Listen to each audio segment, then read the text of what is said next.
Thank you very much. I would like to call the Committee of the Whole meeting of June 2nd, 2025 to order. Good evening, everyone. My name is Mike Mikulik, Councillor and Chair of the Community Services and Infrastructure Committee. I would like to begin by reading a safety notice. In the event of an emergency, please evacuate council chambers to the nearest exit through the chamber doors and obey all instructions given, and if assistance is required, please see the Legislative Committee Coordinator. Once you evacuated the building, please gather in front of the parking lot outside of Town Hall. For tonight's meeting, please ensure that your cell phone is on silent or turned off. And lastly, the Town of Lincoln Committee of the Whole workshop meetings are posted on our YouTube channel. Closed captioning is available on all our videos by selecting the closed captioning button on the bottom right of the video. Roll call. Members of committee are in attendance with regrets from Councillor Reimer. We have staff in attendance. Additionally, we have the town solicitor from Meriden Baerlis, a representative from Cozen O'Connor Law Firm, as well as staff from the Niagara region in attendance. Item 3, declaration of interest. Are there any declarations of interest this evening? Seeing none. Confirmation of agenda. Do members have any amendments to the order of agenda? Seeing none. Statutory public meetings. We have no statutory public meetings this evening. Consent agenda. We have no consent agenda items this evening. We will move to the Community Services and Infrastructure Committee agenda. Item 7.1, delegations. We have 2 delegations for the Community Services and Infrastructure Committee agenda. Please note that delegations have a maximum of 5 minutes to speak. Prior to the delegations, the Director of Strategic Initiatives and Community Services will provide introductory comments. Director McKay, please go ahead. Good evening, Chair Mikulik, Mayor Easton, and members of Council. Naomi and Jeff are present with us this evening to share information on regional programs and supports. Over the years and as needed, town staff from various departments have reached out to the region for guidance and to assist in supporting members of our community. Over the past few months, I've had the pleasure of meeting directly with the regional staff from Niagara's Seniors Community Programs and Homelessness Services. Often these are interconnected, as both aim to support vulnerable populations by promoting health, safety, well-being, and dignity. It is important that staff, council, and community members know where to turn for help, whether for themselves or for others. As I know we can all agree, this awareness fosters a safer, more inclusive, and compassionate community where prevention, early intervention, and connection to the right services can truly make a difference. Thank you, Jeff and Naomi, for coming tonight. Perfect. Thank you. Before we begin, I will ask the committee proceed with a majority vote to request a time extension for each delegation until they're completed. All right. Perfect. There you go. Thank you very much. Thank you very much. It's very exciting to be here. On behalf of Seniors Community Programs, I want to say I'm very excited, specifically for the fact that when you introduced us, you said all of us can take something away personally or professionally, and I believe that after today, there'll be some tidbit of information that you'll glean, hopefully personally. I've been with the region for over 16 years as a manager in the respite portfolio. My passion is dementia care, and I can probably even the playing field here. I also teach at Niagara College, and one of my biggest passions is compassion fatigue and age pride. And so when you think about everybody in the room, is either old or future old. We can all agree that. And if you take one piece of information away today, aging isn't good, it isn't bad, it just is. It just is. And so the sooner we can get celebrating our ability to adapt and change and recognize the brilliance of that capacity, then we can be on the right side of things. And everybody in the room has loved somebody with dementia or is currently loving someone with dementia. And everybody in the room is either a caregiver or will be a caregiver or has been a caregiver in their life. And so at any point in your journey, I like using the Trivial Pursuit philosophy. Everybody typically knows Trivial Pursuit, where you go around the board and you gain pieces. At any given point in your life, thinking back to your life, never has all of the pieces been figured out for you. I use the 80-20 rule. 80% of your life is golden. 20% is crazy. At any given point, am I right? When I think about just as my career settles down, my health goes crazy. Just as my health settles down, my family life goes nuts. Just as that goes, it's relatively stable. My hobbies and interests go nuts. Like you're always working on something. And the sooner we can normalize the word help, because typically you do really well when that 20% of your life is imploding, when you have other people around or other services. And so Seniors Community Programs is a collaborative partner across the entire region with all sorts of different programs and services. So we liken ourselves to that one door. You walk through our door and you're going to get to all the other ones. We are mandated through that, through Ontario Health. But also we have a philosophy of, if this was my family or if this was who I was loving, how would I want to support them? So the slides I have here, I won't get through all of them. They're more of a reference point for you so that you can have detail about all of our programs and services. But we liken it to trust us that at any given point in your journey, especially 55 plus, 60 plus, as things go not so smoothly sometimes, we're here to pick up those pieces and help you understand what you're prepared to work on. We're not here to bully you into services. Community services wraps you with what you're prepared to work with. So I'm going to share some information with you that's probably not new, that here in Seniors Community Programs and Senior Services, we have our 7 long-term care homes under our umbrella, our assisted living facility here in Grimsby, and 6 Seniors Community Programs that we piece together supports to keep people independent for as long as possible, safely in their own homes. So we offer clinical programs in various different non-clinical programs in different settings aimed at helping older adults stay independent as much as possible. And that can be in small groups where we have you come out to us, or programs where we come out to you.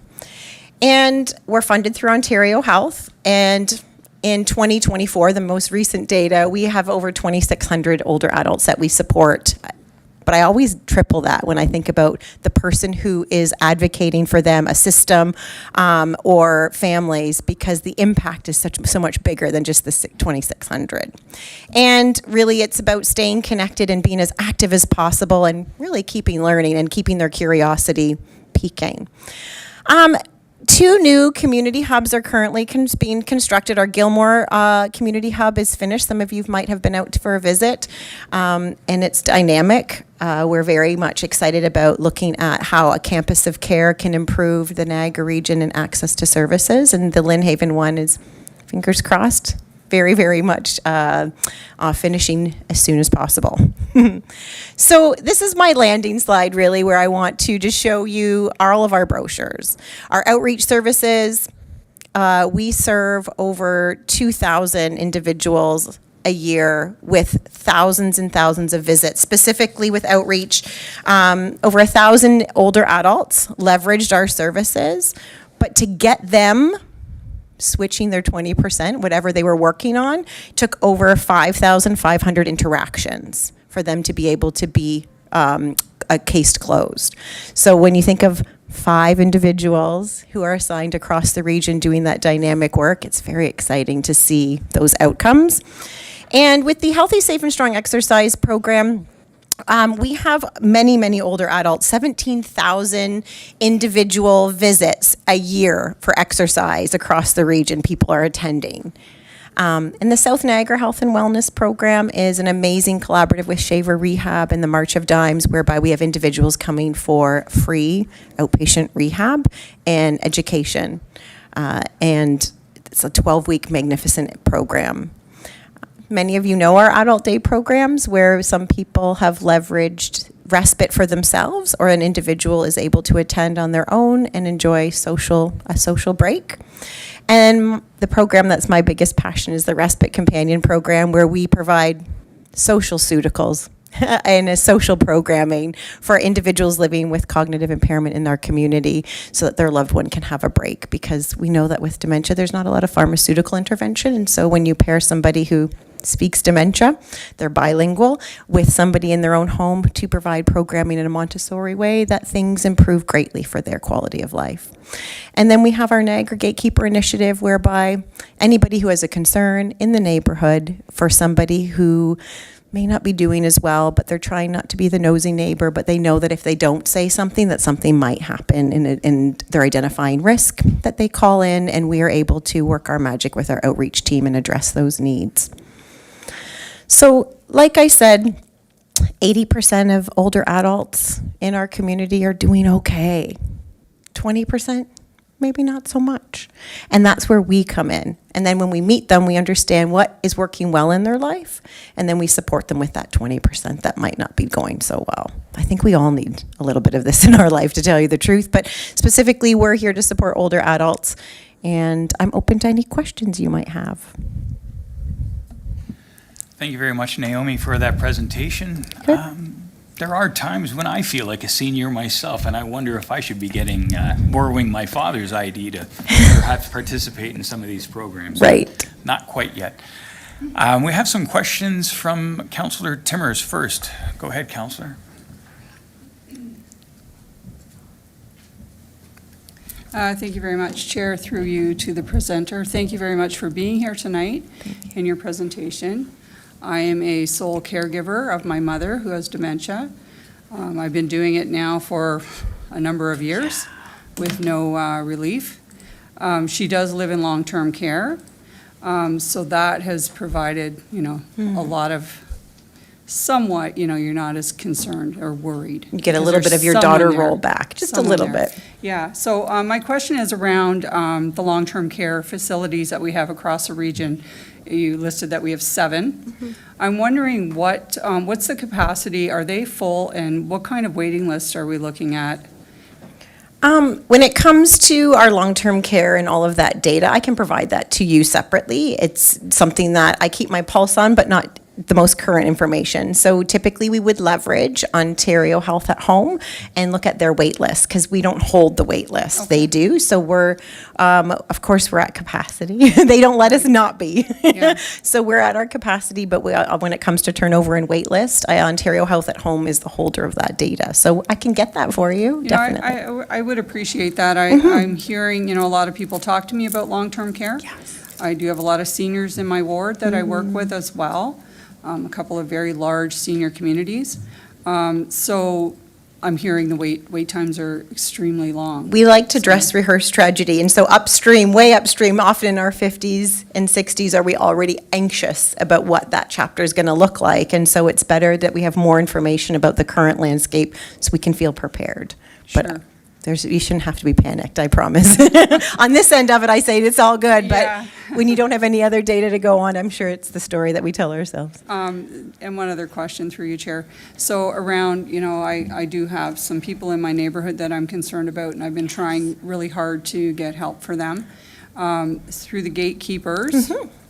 How successul are they, and what does that look like? The So I Good Neighbor call, program. and then what happens? The Niagara Gatekeeper program has been around for so many years. It was Jack O'Neill's original baby back in from coming out of Port Colborne, and truly it surpasses all of its targets. It's a dynamic initiative whereby Home and Community, Ontario Health at Home takes the call for us, and then they triage it to the most appropriate individual service. I think it's 90% of all calls end up with us anyway, but it's between the Alzheimer's Society, mental health, et cetera. We wrap that individual with as much support as possible. Everybody has the right to risk, but our job is to go out. We make at least 6 attempts to make a connection, and our job is to make sure that we stabilize the situation as much as possible and reduce that risk with our outreach team. It's one of our favorite initiatives because it's not like a tattletale line. It's more about like, I'm genuinely concerned, I'm identifying risks, and we do community engagement and pass out all sorts of brochures that identify what does risk look like, and a lot of individuals have a beautiful pathway into our services through that naturally wouldn't, they get unearthed. So just another question through you, Chair. I guess what I'm wondering is, so you get the address and the name, and do you go and knock on their door? Mm-hmm. Okay. We do That's what I was cold looking for. knocks all Okay. the time. That's our intention. If there's not a phone number, that we would absolutely go out usually in pairs, Okay, just to be on the safe side. all right, thank you very Perfect. much. Thank you, Chair. Thank you. Next, we have Councillor Murray. Go ahead, Councillor. Thank you very much, Chair. Through you to Ms. O'Brien, thank you very much for being here today. As you said, all of us are connected to someone who's aging. My mother at 84 has just recently discovered bingo and is loving it. She brings her 91-year-old neighbor, which I find hilarious. But the programs that you're putting together really do have impact day to day, so thank you very much for the work that you're doing to maintain them. I also wondered, for these programs, the exercise ones, some of the like the adult day programs and things, do you have capacity to handle everyone who's interested? Do you have waiting lists? What does that look like? If someone wanted to participate, what does that look like? Yeah, individually, each program has its suitability criteria. So eligibility looks like you just have to be from the Niagara region with an Ontario health card. Typically your age, so 55, 60 plus. But when it comes to capacity, there's certain programs that are at capacity, and we have short wait lists. I'll give you an example, like our in-person exercise initiatives are very big, but then ultimately we give the other option of virtual. So we have almost triple the people on virtual that we do in person, and that works really well, especially in the winter time when people aren't coming out. And same, like we have all full capacity in all of our adult day programs. Respite outreach has a very short turnaround time. I don't know whether it's a dynamic story or not, but this is for the first time in over 40 years, we have to have a wait list for outreach, which is not really a great story maybe, but we find that there's a high volume of need for system navigators and people that are having a hard time managing their risks. So when you call our intake, we're very candid about what that looks like at any given time, because any given day it can ebb and flow. But yeah, we do have capacity. Another question, if I could, Chair. Are there costs associated with this? So if someone, a senior, calls and wants to participate in one of the programs, are there costs associated with that? Some of the programs, most of them are free. The only program that doesn't have a fee for it is the Respite Companion program, where we're brokering a worker to come in, and the family pays $8.50 an hour. And that was just changed. It's been $6.50 for 40 years. And then our adult day program is $16.50 for the morning or the afternoon session. But everything else doesn't have a fee for it. Thank you very much. Thank you. And those are obviously subsidized based on income. Thanks, Chair. Good. All right. Thank you. Next, we have Councillor Russell. Thank you, Mr. Chair. Through you to Naomi. Again, thank you very much for the presentation. I love the excitement and the energy to start. I'm just wondering, again, I was listening to all of the overviews of each of the programs that you offer, and I'm wondering, do any of them include, and again, I'm thinking beyond life stabilization, but education programs for seniors on nutrition? Yes. And the reason I ask, again, I'm finding as my parents and some of my aunts and uncles are getting older, a lot of the things they told me as a kid, they seem to be forgetting about what, again, macronutrients are important to start staving off things like sarcopenia, the importance of having, like, again, good wellness activities. Just hydration. Even just the basics. Yes. Like, is there programs that you offer that also just talk to that specifically? Yes, so during our 12-week curriculum, you can attend online or in person. We have different webinars. So once you're in our ActiveNet software, you have the carte blanche to pick and choose whatever is of interest to you. And so there is a whole curriculum based on healthy eating, sleep hygiene, and we leverage all of our community partners to come in, the knowledge experts. We don't pretend we're the knowledge experts on everything, but we do offer extensive, especially nutrition, because the philosophy being, I always say to my family, who again don't listen to me, but your brain is a beautiful, juicy grape. And if you don't water it, it will become a raisin. And so I've been preaching that for a very long time. But Dr. Oz goes on and to my mom, telling her that she needs to drink water. And so now she's telling me that it's really important that she drinks water. So I'm just like, okay, fair enough. But it's better that we tell your family than you try and tell them.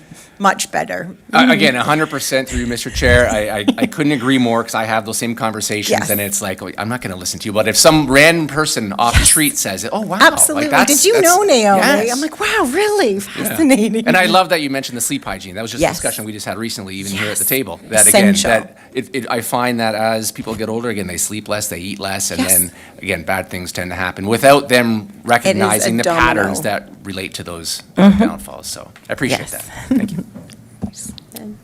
Thank you. Next, we have Councillor Winjam. Go ahead. Thank you, Chair Mikulik. Thank you for your presentation. I thought of, when I first started to go through your presentation the other day, I was thinking of somebody who had reached out to me because there's an organization called Men's Sheds. Are you familiar with Men's Sheds? No. Oh, so he reached out to me because he wanted to talk to me about the possibility of bringing this organization and establishing a wing of it somewhere in Okay. Lincoln. I think he just got a little busy, and it didn't turn into anything, but it was interesting, and it's about helping men who are aging and maybe dealing with some depression. And the idea is to get together and have similar, share similar interests. And I think there was woodworking going on as well.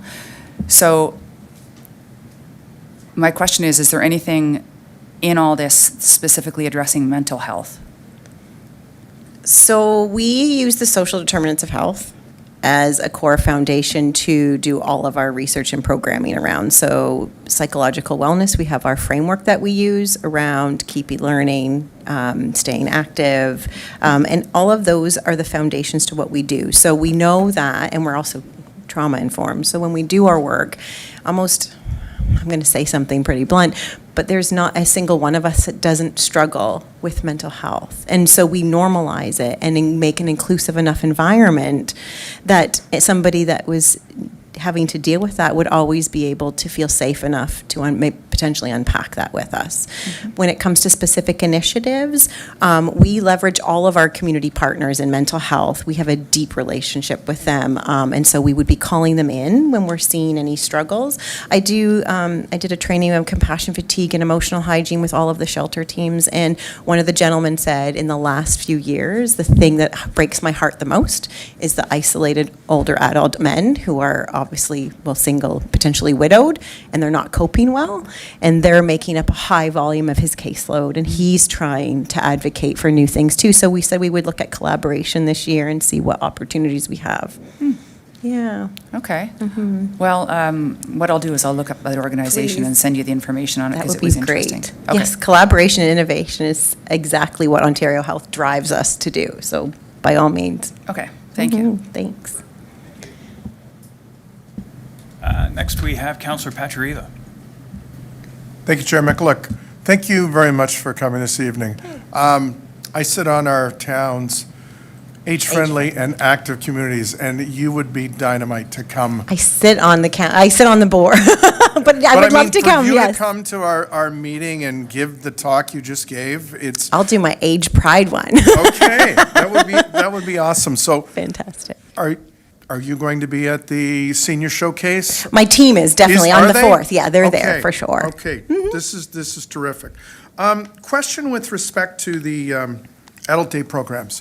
So you've got West Niagara. I think those are in Grimsby, are they not? At the Village Inn? Right now. Yeah, okay.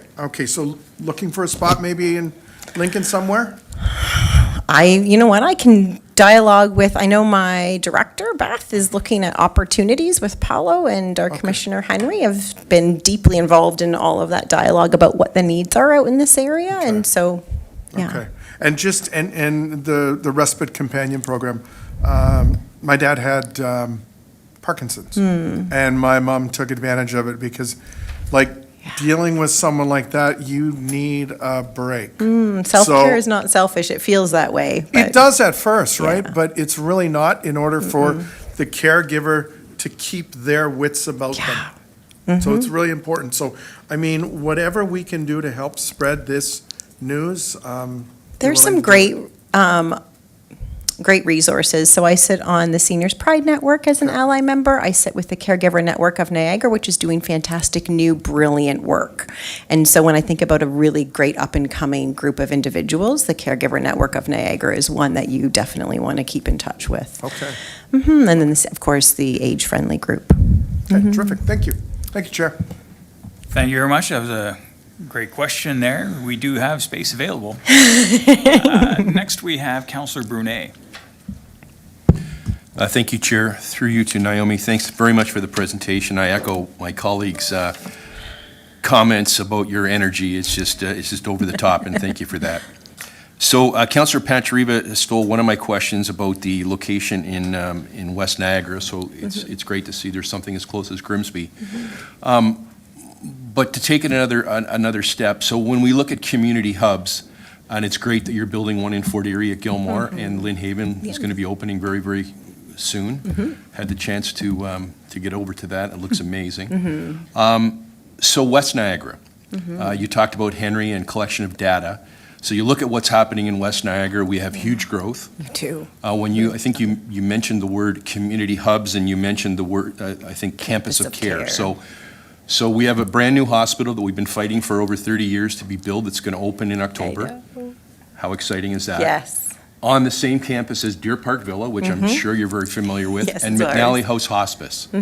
So I couldn't think of a better location for a community hub somewhere close to that. So when it comes to, when you look at data, and I align it to Niagara Regional Housing. We haven't had a Niagara Regional Housing build in Lincoln for over 40 years. And we've talked about that, and we'll continue to talk about that. So where is the data, and how do these things evolve? Like, is it at the local level where we have to be out there, really champion these things? Or, I'm just trying to understand how the two collide to where it actually becomes to reality.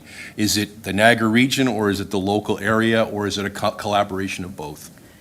I think the key here is, well, collaboration, of course, but you need to understand that data makes the decision. So when it comes to your current landscape, I know that people are like, what's going on in Grimsby? Tell me how many people go to day program. Tell me how many people you serve in outreach. It's all relatively insignificant because those are users who are connected to service, not the gap. They're already connected. So understanding where the gaps are now in your landscape, truly knowing what's upstream, like 10 years before these individuals arrive, what are their core values? What's happening? What is the migration looking like? What is this captioning here? And what does that story tell us?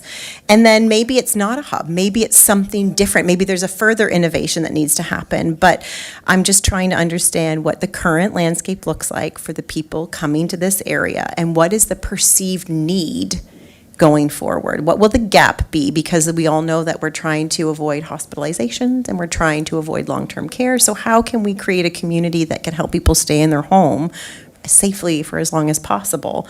But what's their values? So I can't speak to that. I don't even know that you have a landscape review of what currently people are driving as perceived risk, or what their gaps are, what they perceive gaps are. It has to come from your community up, I would suggest. So through you, Chair, just to follow up on that. So, there's a lot of layers to that response. It's like, unraveling the onion. But I guess, you said you've been in your role for 16 years. Yeah. Do you have workshops where you work with municipalities to try to understand those dynamics so that you're also ahead of that 10-year gap? Or I'm just trying to understand. Yeah, Henry, our commissioner, would be the absolute perfect individual. Her and Paolo, our director in senior services. If you're looking at an engagement, trying to understand what they leverage, we leverage. I've done so many focus groups on specifically respite to understand the confusion, because respite as a whole is one big confusing cobweb. We use that term for so many things. So we've done that engagement, and we understood from that where we needed to go.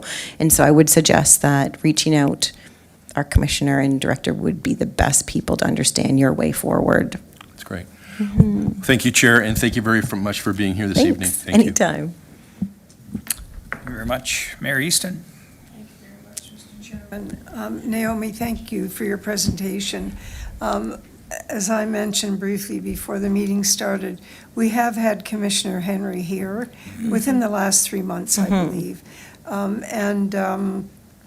know that she spent a lot of time at the senior center looking at the programming that was being offered and all of the dynamics around that. She was quite impressed with the volume of membership there and the consistency, and also the variety of services that are offered. However, I just want to make sure that, I guess a couple of things. The program that's offered at a site in Grimsby, that's for everyone in West Niagara, correct? If you can get to any program that's being offered in Niagara, it's for you. If you can Okay. get there, it's for you. There's no closed door based on a pretend line that exists. Right. We have people that travel far to attend a program like in Niagara-on-the-Lake Community Center just because it's something that works for them on that particular day, so. All right. So we know that there's been a connection made, Mr. Chairman, and that the fruit that came out of it was the realization that there's an active seniors group here, and with the town staff, they are providing very good programming. However, beyond that, I guess the next question is, what is available beyond that? And I think I just heard you say that we may or may not have, from the conversation with Councillor Brunet, we may or may not have the information that we need to identify what that bottom line is in terms of the needs. And so your answer, if I understood, was that we would go to Commissioner Henry to look for additional services. I think the conversation begins there so that they can understand what's the missing data, what can the data tell us, and what are the key questions that really will get to the engagement so that you're not wasting your time asking the wrong questions based on our experience of asking a lot of questions, especially as we launch these community hubs and we've done surveys, like 9 years worth of tours across Ontario and looking at different concepts like Lang's Community Health Center and all the campuses of care. We had to ask very specific questions. So through that learning, I think that we probably have a nice deck of them so that you can copy paste. Okay, so I don't know whether the CAO's in a position to respond or not, Mr. Chairman, but the programming, some of the discussion that was had with Commissioner Henry was related to, I'm going to call it the Health Hub, because I think we've referred to having services at the BDSS site. And so she's aware that there may be the potential for programming on that site. So I didn't speak to her personally about that. Maybe the CAO will comment briefly on it, Mr. Chairman. But we're moving, but we're not moving really quickly because a lot of other things need to happen.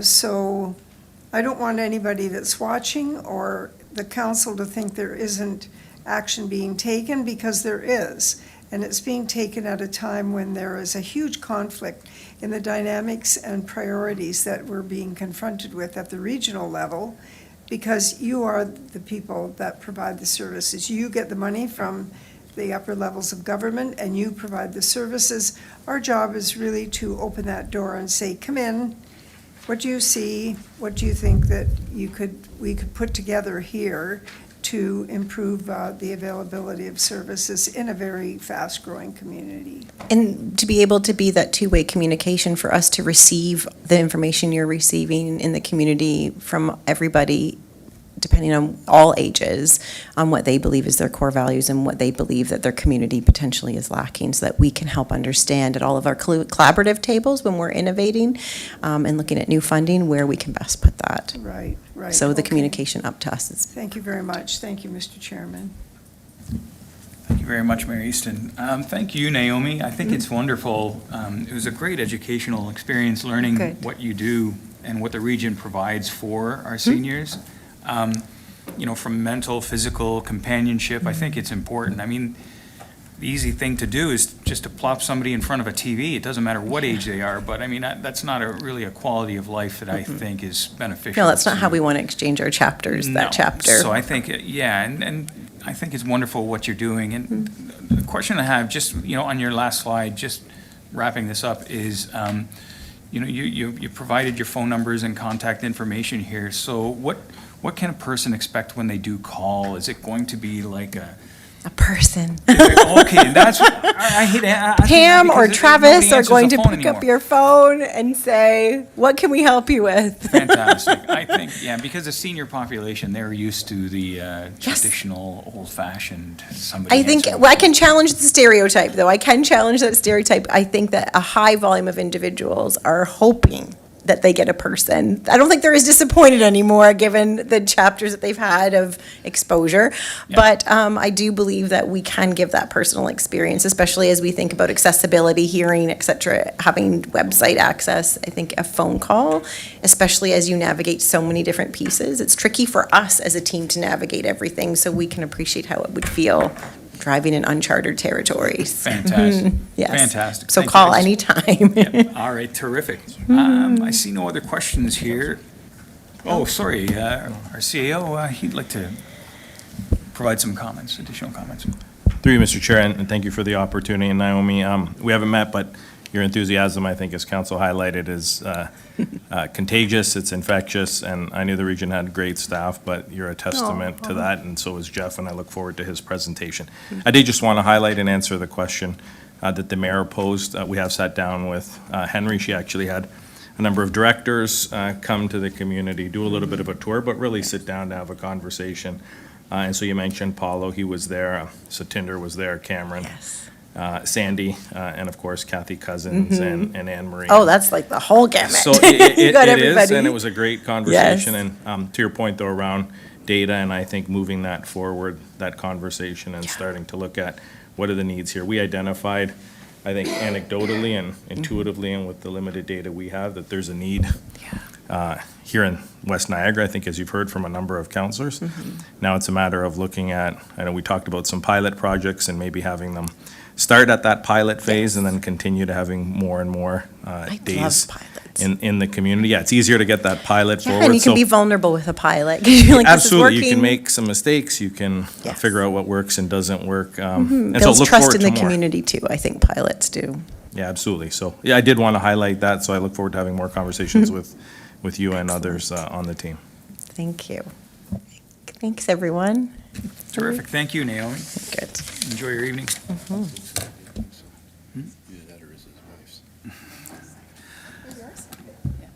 Okay, our next delegation is Jeff Sinclair, Manager of Homelessness Services, Community Services, Niagara Region. Jeff, welcome. Please go ahead. Thank you. It's a pleasure also to be here. I don't think I'll be quite as exciting as Naomi. Next time you invite us, could you maybe put us in the other order? So thank you. What I'd like to do is give an overview of homelessness services, particularly in the region, but what is available both in Lincoln and available to Lincoln. So those are two different things, and talk a little bit about some of the initiatives we have. There's loads of initiatives underway. It would take way too long to go over them, but some key things that might be of interest or spark some conversation. So one of the things that I'd like to always start with is, what is homelessness? We use a national Canadian definition of homelessness. This is part of that definition.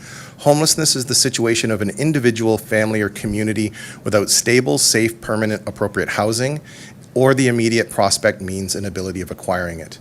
The other piece that's sort of longer but is attached to this is we need to remember that it is not about a failing of an individual or a family or a failing of a community if homelessness exists, but that there are a lot of structural pieces in our community, like a lack of affordable housing supply, very low social assistance rates, lack of access to health, mental health, including substance use. There's a ton of different reasons or pieces to the puzzle here, not all of which or most of which are not the responsibility or within the ability of the individual experiencing homelessness to control those systems.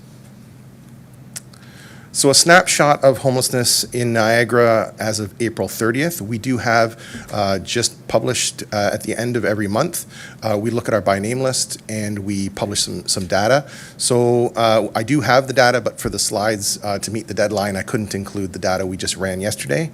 There's currently about 50 more people, so 1,170 something people known to experience homelessness in Niagara across the entire region right now. 656, that's about the same, which is about 58% of people who are homeless in Niagara are experiencing chronic or long-term homelessness. And that means basically in the last year, they've spent half of that year or more experiencing homelessness, or with half of the last 3 years experiencing homelessness. 18% of the people experiencing homelessness in Niagara are part of a family, so that includes the parents, could be a single parent or two parents, and dependents. I put this in here particularly because often we think of homelessness as a male, single individual standing on a street corner in a park. We know that is not, that's sort of the stereotype, but that is not necessarily a description of the people, of all the people experiencing homelessness. And we forget that often families are experiencing homelessness as well. And it is very damaging, of course, when children experience homelessness, particularly a long period of homelessness, because it can interfere with their school, can interfere with their development. There's all sorts of other challenges there. So we're looking at families as a particular piece of interest in our system. 10% are youth. In Niagara, we're at about 10%. Compared to other communities, that number is often as high as 30 or 40% of the people experiencing homelessness. Youth here being under the age of 24. A big part of the successes in Niagara we attribute to the RAFT, which trains internationally, mostly nationally, but a little bit outside of Canada on youth diversion, reconnecting youth with their families. And so they're the lead on diverting and addressing youth homelessness in the region, and they've been very successful for at least the last 15 years. 8% are children under 16 experiencing homelessness, and these would be parts of families. And then fewer than 5% are seniors 65 and up. We do work with seniors community outreach. More and more we are seeing, even though it's still fewer than 5%, this is a quick growing population within homelessness services. Particularly we're seeing seniors who have never been homeless before, who are suddenly, after 40 years of living in the same apartment, they're losing their unit. They don't know where to go for supports. They don't know what to do. So this is a real concern for us, even though when you look at the number of seniors in Niagara and that it's fewer than 5% of the population that's experiencing homelessness, this is a critically important population for us to be looking at. So one of the ways, or the key way to access homelessness services is to call 211. We have an agreement with 211 that anyone calling in the Niagara region looking for services can access through 211. This is not an emergency hotline. So if it's an actual emergency, then someone should, from the community or someone experiencing a challenge, should be calling 911. But 211 is for accessing non-emergency services of any sort in the community. So for homelessness, we have three main categories of services: housing loss and eviction prevention, so prevention services. Someone could call 211 to access an emergency shelter, and someone can call 211 to access the Niagara Assertive Street Outreach Team. Housing loss and eviction prevention is more and more being looked at in homelessness systems, because if we can keep people from experiencing homelessness, needing a shelter, experiencing the trauma of homelessness, they're much better off, and it's actually less expensive overall than running shelters. And so calling for eviction prevention, and one of the things to stress is the sooner someone calls, the better. So if someone gets an eviction notice or something, instead of waiting until like a couple days before they have to leave, or they know the sheriff is coming or something like that, as soon as they can reach out, it gives more time for either prevention of that, landlord mediation, it could be finding rehousing, so an alternative. The longer runway that services have for that, the better. This service can also provide emergency financial assistance if someone hasn't paid their utilities or is behind on their rent. In West Niagara, you have Community Care of West Niagara, and this is part of a regional prevention consortium of agencies, which is led by Community Care in St. Catharines, but you do have a provider out here that supports people directly in your community. So it could be a call to Community Care West Niagara directly, or it could also be a call through 211. Housing-focused shelters. Shelters used to be more of a, I guess, it's almost like warehousing people. We didn't focus as much on housing people, but it was like, oh, you're in a crisis state, you don't have housing, let's put you in a place and put a roof over your head. And kind of that was where we stopped. Now it is about really pushing, how do we support someone to return to housing, whatever that might look like for them. So it's not just a place to stay, but it's a place to support a person's safe exit back to housing. It could be housing, rental housing, could be supportive housing, it could be long-term care. We have all sorts of different options available, but the key is about housing. Currently, we have about 320 or so shelter spaces. It does change because seasonally we add a few extra spaces. If we see demand, we can add some spaces in our system, but it's over 300 spaces.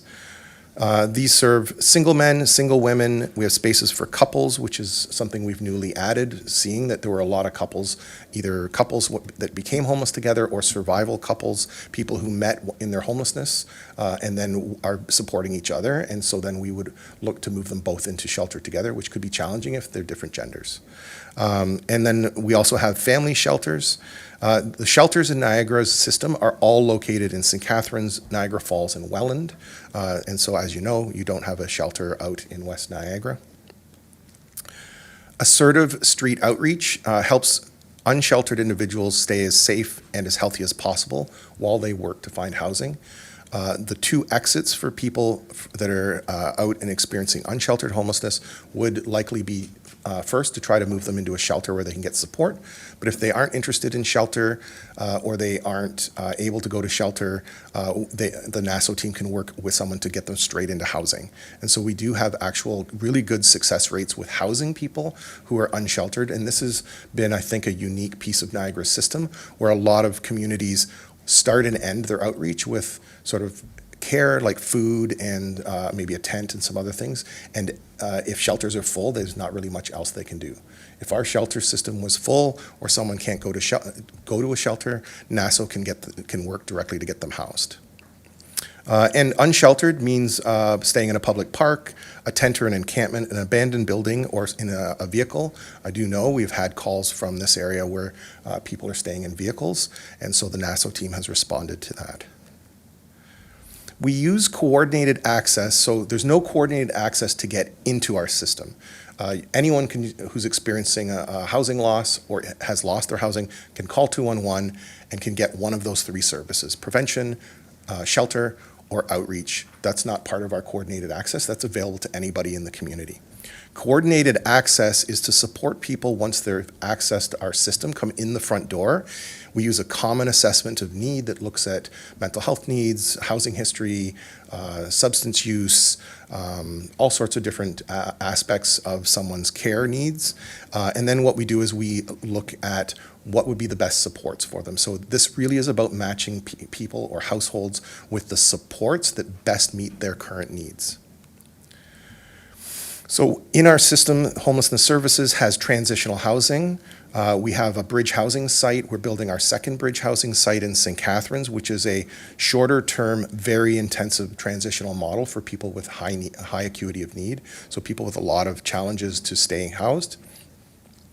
And often they're out in, the target would be to get through bridge housing and back into housing in about 6 months or less. Transitional housing, of course, can go for several years before someone needs to exit that program. We do have some permanent supportive housing or longer-term models, Housing First and Home for Good, which are both supportive housing out mostly in rental units. So someone would move to a rental unit with a rent support, and then they would get a case manager that visits them in their home regularly in order to support them. And then we do have a permanent supportive housing site in Niagara Falls that has about 24 spaces that we opened a couple years ago. So some of the current initiatives we have, as I mentioned, we're looking at it's underway, a new bridge housing facility at Geneva Street in St. Catharines.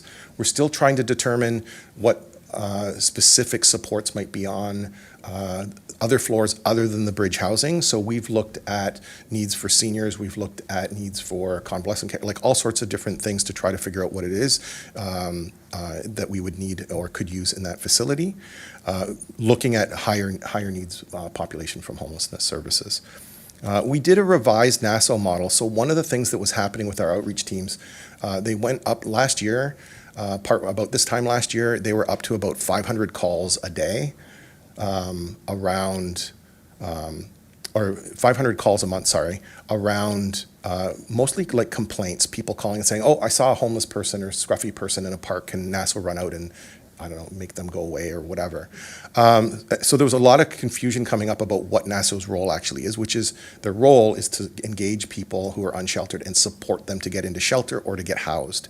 They're not about like cleaning up encampments or that kind of thing. They have no enforcement ability, all those kinds of things. So what we did was we did a pilot last year.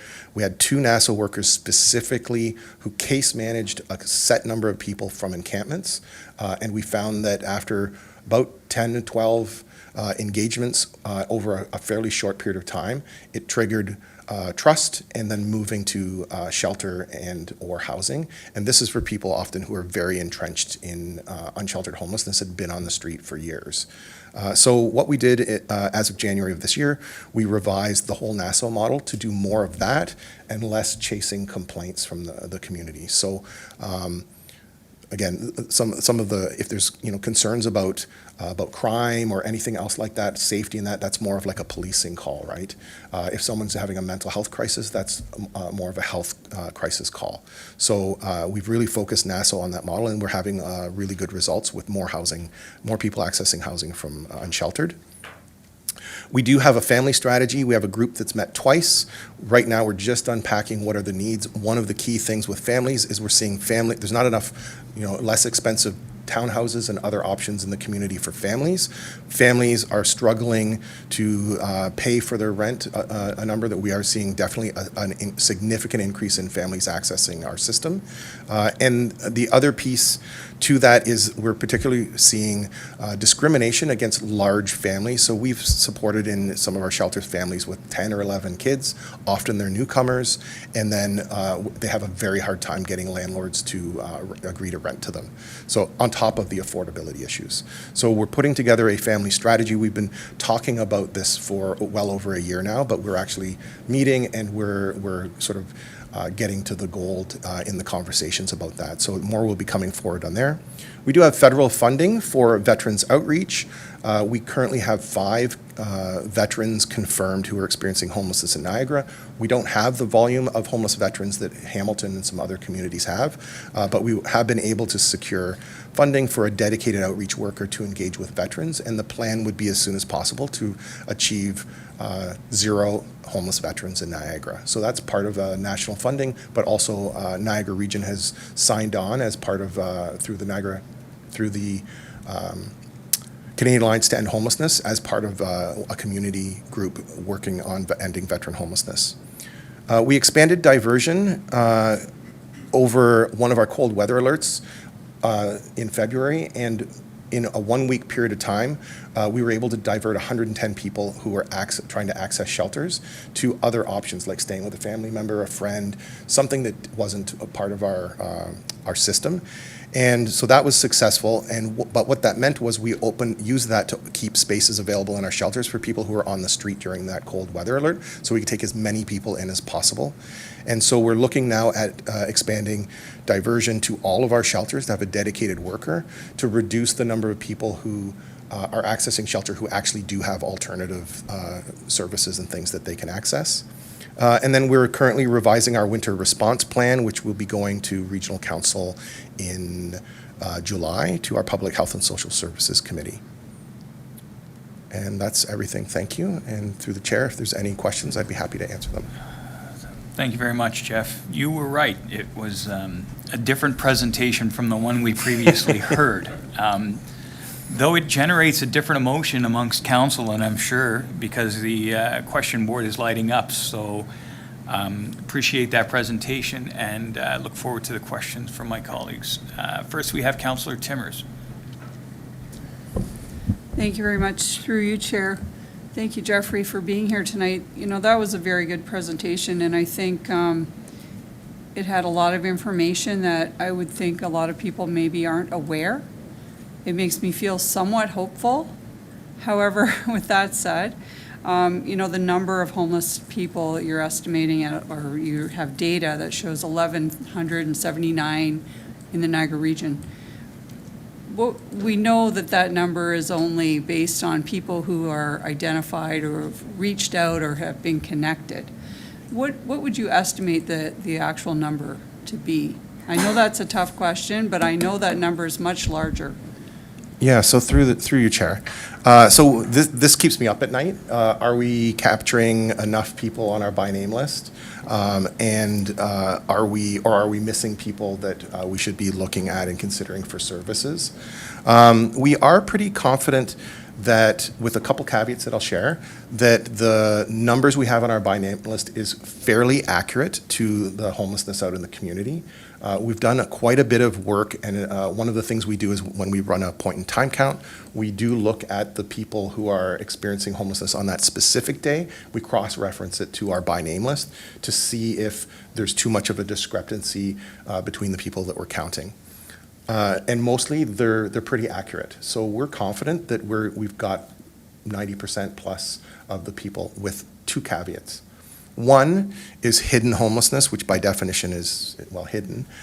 We know that the number of people experiencing hidden homelessness is probably 3 or 4 times at least the numbers that come through in our system. One of the pieces with that is when we divert someone, they may actually move to hidden homelessness in that sense of, if I'm not accessing shelter because now I'm staying with a friend for a month, then I'm might be active on the by name list because I've been homeless, but I also, if I stay or I bounce around to some different things, I may be off that list eventually.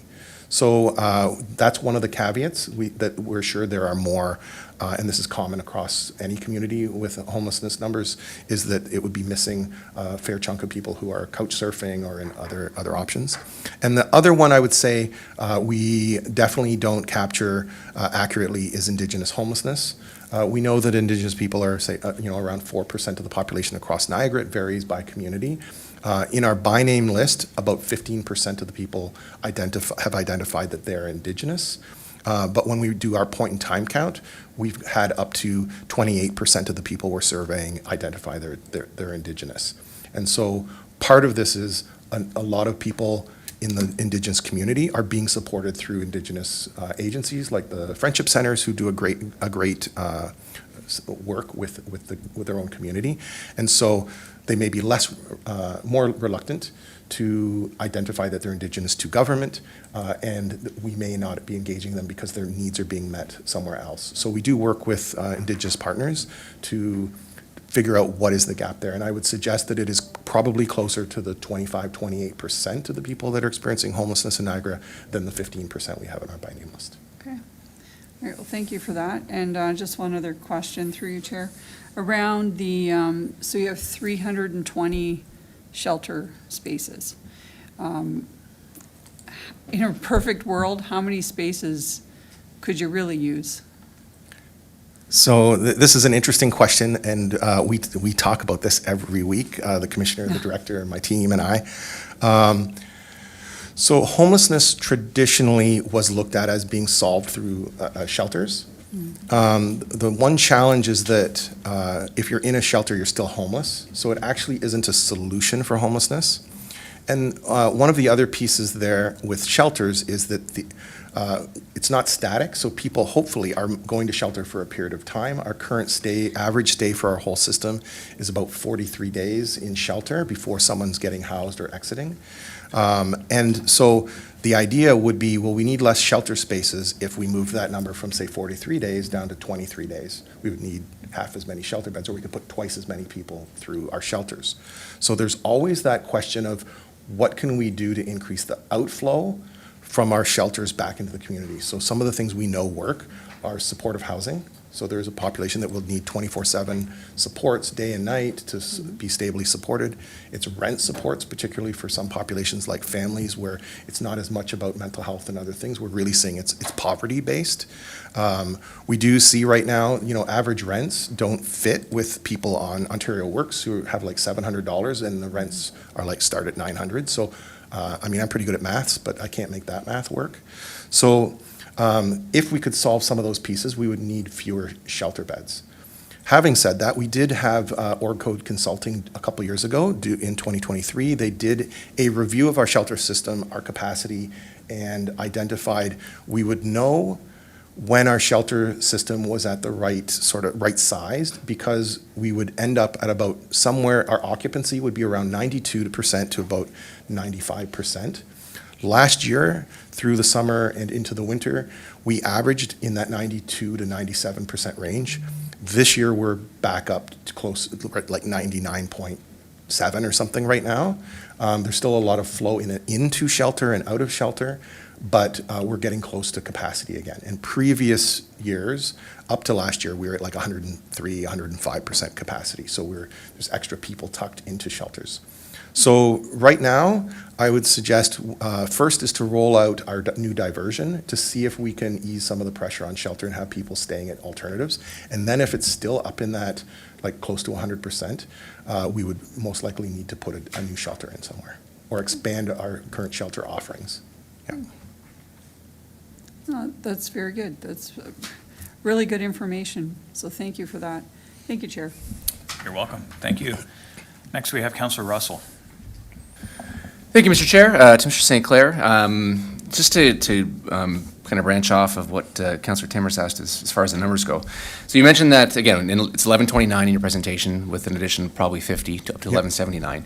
Could you just give a definition of what that is constituted? Like, does that include people in supportive housing, people in shelters, and people, again, I don't know the terminology as to actually living on the street? Sure. Like, can you give like a percentage based of what that number would constitute, roughly? Not going to hold you to anything. For sure.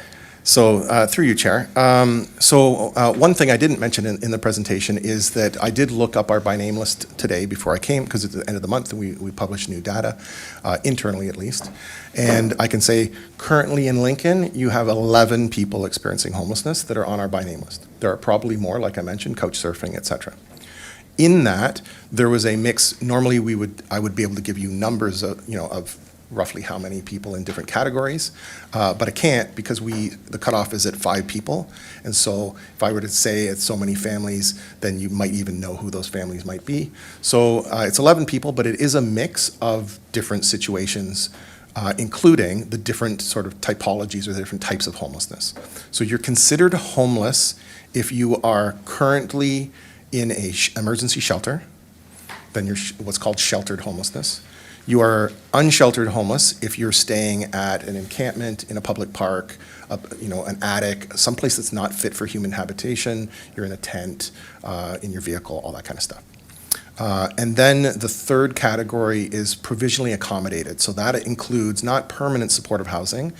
It would include someone staying at corrections, someone staying in hospital, someone couch surfing. So hidden homelessness would be included in there, or theoretically included if we could actually unhide them. So those are the 3 kinds of homeless. When we look at the number of people at any given point in time who are in our by name list, I would suggest we have approximately 700 people listed as shelter was their last known space. Of course, we only have 300 and some odd shelter spaces. So about half those people have left or didn't go to housing. So they're still homeless, we think, but a lot of them would then be on the street. So, or they would be couch surfing. So that's what we see, and then we do see them return to shelter over time, and often they've been at street or couch surfing in between. We have approximately 20% of the people in our system have been in unsheltered homelessness. So there's currently 200 and some odd people across the region who are unsheltered right now. So we're working on that. We do have about 300 and just over 300 people who are in our shelters, and then the remainder would be provisionally accommodated in various sorts. But only a small number of the provisionally accommodated would be in like institutional settings, getting support. A lot of them are couch surfing or staying with friends, family, that kind of stuff. Okay, thank you, and thank you for that. Again, that was very insightful. With that being said, I'm just wondering, like, again, I know probably on a single year, it's too short of a time span to really get a trend. But if you were to look at like a 3-year or 5-year trend or timeline, and I don't know what your terminology is, but what would the graduation rate be from someone experiencing homelessness to being sheltered? Or not sheltered, but having a home? Yeah. If we were to look in 3 or 4 years from now, this 1179 Yep. that we have now, how many of those would graduate to a structured home environment? Yeah, so a lot of them. Percentage-wise. Yeah, a lot of them. So currently, 58% of the people that we're supporting are chronically homeless. So about half, so about 500 and some odd people, 550, whatever it is, are not chronic, meaning this is the population that generally self-resolves or with minimal supports can move back to housing. So this is what homeless systems originally were sort of designed to support, is people who had a sort of a housing crisis, needed somewhere to stay for a few weeks, get on their feet, get back into housing. So those folks move through quite regularly, and in fact, last month, so in May, we had 70 move-outs to housing from our system. So, and that includes both chronic and non-chronic populations. And so when we look at month by month, how many people are moving through, we'll multiply that by about 10, I'd say, so about 700 people. We're actually moving quite a few people out to homelessness, or out from homelessness. So that part's going well. Some of the other things we look at are returns. So we do know that chronic homelessness is often also tied to episodic homelessness, where people are housed and then unhoused, and housed and then unhoused. So for example, we're seeing more families who are getting housed and they're coming back a year later, where we've paid their first and last month's rent, we've got them set up in their unit, and very quickly they're back into arrears, they're getting evicted and they're back. So we are looking at that, and that is, like I said, 58% of the population that we're supporting. Often we can get them into shelter. We do need more supportive housing for that population as well, and because there's a lot more complexities and partnership with health system and everything else to go with that. Okay, thank you for that. And just last question, Mr. Chair, through you. Do you also share your list with the other regions around? And I'm just wondering, like, is there a transitory pattern at all with individuals experiencing homelessness from regions, depending on the services or even the impacts of weather? Again, or the seasonality, like they may move to an area where the climate's not as harsh as it might be, again, up north, down to here. Do you find that at all through your analysis? We sure do. So, through the chair, there's a couple things on this. One, people experiencing homelessness, like all the rest of us, move. And so some don't, some are very like, I'm homeless in Lincoln, I am staying in Lincoln, until I get rehoused, like that's it. Others, we get people that have come from Alberta, other places, Hamilton, Toronto, et cetera, coming here looking for supports. It's not a huge population. There is no bus. Every once in a while, the sort of rumor mill starts about, there's busloads of people coming from, everybody. But ultimately, it would mean all of us, all the communities were just putting people on buses and sending them to each other. It's not really how it works. But we do have people coming all the time from outside Niagara, outside Ontario, for various reasons.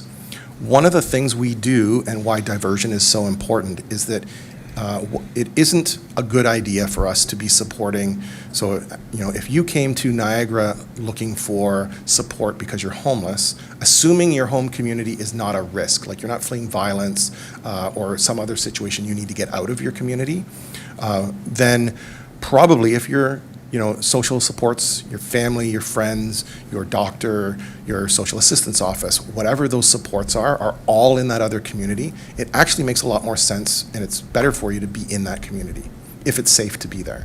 So diversion is really important because we will pay to support people to get back to their community. So for example, someone might have come down to Niagara for a relationship or for a job, and it fell through, so now they're stuck here, they don't have the money to get back to Toronto. well, we can get you a ticket, get you back to Toronto where you can stay with a friend or family member and get things sorted out, instead of staying here in a shelter where you don't even have the natural support network. So really important for us to be getting people back to their home communities as much as possible, assuming it's safe. But we do see, and I'd say it's maybe 10% of the people that we support have another community outside of Niagara listed as their home community. Okay, thank you. Thank you, Mr. Chair. Next, we have Councillor Brunei. Thank you, Chair. Through you to the presenter. Your topic might not be as exciting as Naomi's, but it's still very informative. And I wanted to kind of go into the Niagara Assertive Street Outreach. About a year ago, almost a year ago to the day, May 27th last year, we had an encampment in our ward, and Councillor Patriva and I were involved, and it was a very difficult time, trying to get answers. At that time, I didn't even know about the NASA program. So we were dealing with bylaw. And bylaw kept saying, we have to be very careful with this. There's many guidelines in terms of how we deal with encampments, people living in tents. And meanwhile, we've got people in the area that all they care about is they want their space to go back to normal, their normal. So I'm trying to understand, you mentioned something in your program, and I thought it was brilliant, that you've got people in your team now that are trying to, because quite often, probably most of the time, these people don't want assistance. Like, they're out there, there's a trust factor. So I'm trying to understand how these things trigger when you get a call from bylaw, in terms of dealing with these people. They go to a site, they might not be there, you're back and forth. Just explain to me how that process works. Absolutely. So through you, Chair. I really like talking about our outreach team. We actually, I just presented at OMSA Exchange a couple weeks ago with the Director of Planning from the City of Welland and Shelley Mousseau from Gateway, who oversees the NASO team, about our approach to outreach in Niagara, and particularly in Welland, where they have a very vibrant connection of bylaw, police, fire, NASO, the shelter that's there, all working together to support this population. So it's a really interesting topic. So what we find, first of all, is that given some time and some very good, skilled engagement, most people will look for options to move at least to shelter. Most people want to move back to housing. So it's not the case, I would say, in our experience or with NASO. There are people who, they go out and they just say, no, go away. But they'll keep returning and trying to engage. And over time, what we found, especially with the encampment pilot, was for the most part, we were able, after 10, 12 visits, to engage with people. So that's one of the pieces. So the way it works, and we do have working groups with St. Catharines, Welland, and Niagara Falls that meet regularly, weekly or bi-weekly, to review all encampment sites, review new sites, any sites, because what we're seeing, of course, more and more is that community members, and I'm sure all of you, get pressure. There's political pressure to address unsheltered homelessness, visible homelessness. And so ever since the pandemic, we've seen this increase in visible homelessness and unsavory behavior out in the community, I'll say, not all caused by homeless people, of course. And so this is like a high tension thing that we're dealing with right now, right? So where this works well is bylaw will identify if they get a call. NASO, sometimes they'll identify if they get a call through 211, they'll go out and support, but bylaw often gets the complaints through whatever channels and knows, hey, we've got 5 locations this week that are problematic. What do we do? We're going to post, etc. I'm not a legal expert, but I do follow all sorts of rulings and try to unpack this, what these rulings mean in terms of human right to housing and what that means for encampments. Generally, what I would say is that if there isn't enough housing or shelter options in the community, then the courts are saying, or for a human rights perspective, you can't just keep punting people around to different spaces in your community. There's been different rulings on that from different judges. So It was for a bit with the Waterloo ruling, almost like don't anybody touch anything to do with encampments because we can't do anything. Now with the more recent Hamilton ruling, it's opened up a little bit more of, wait a minute, if we do have spaces and options for people, then we could ask people to clear out and we can post those locations.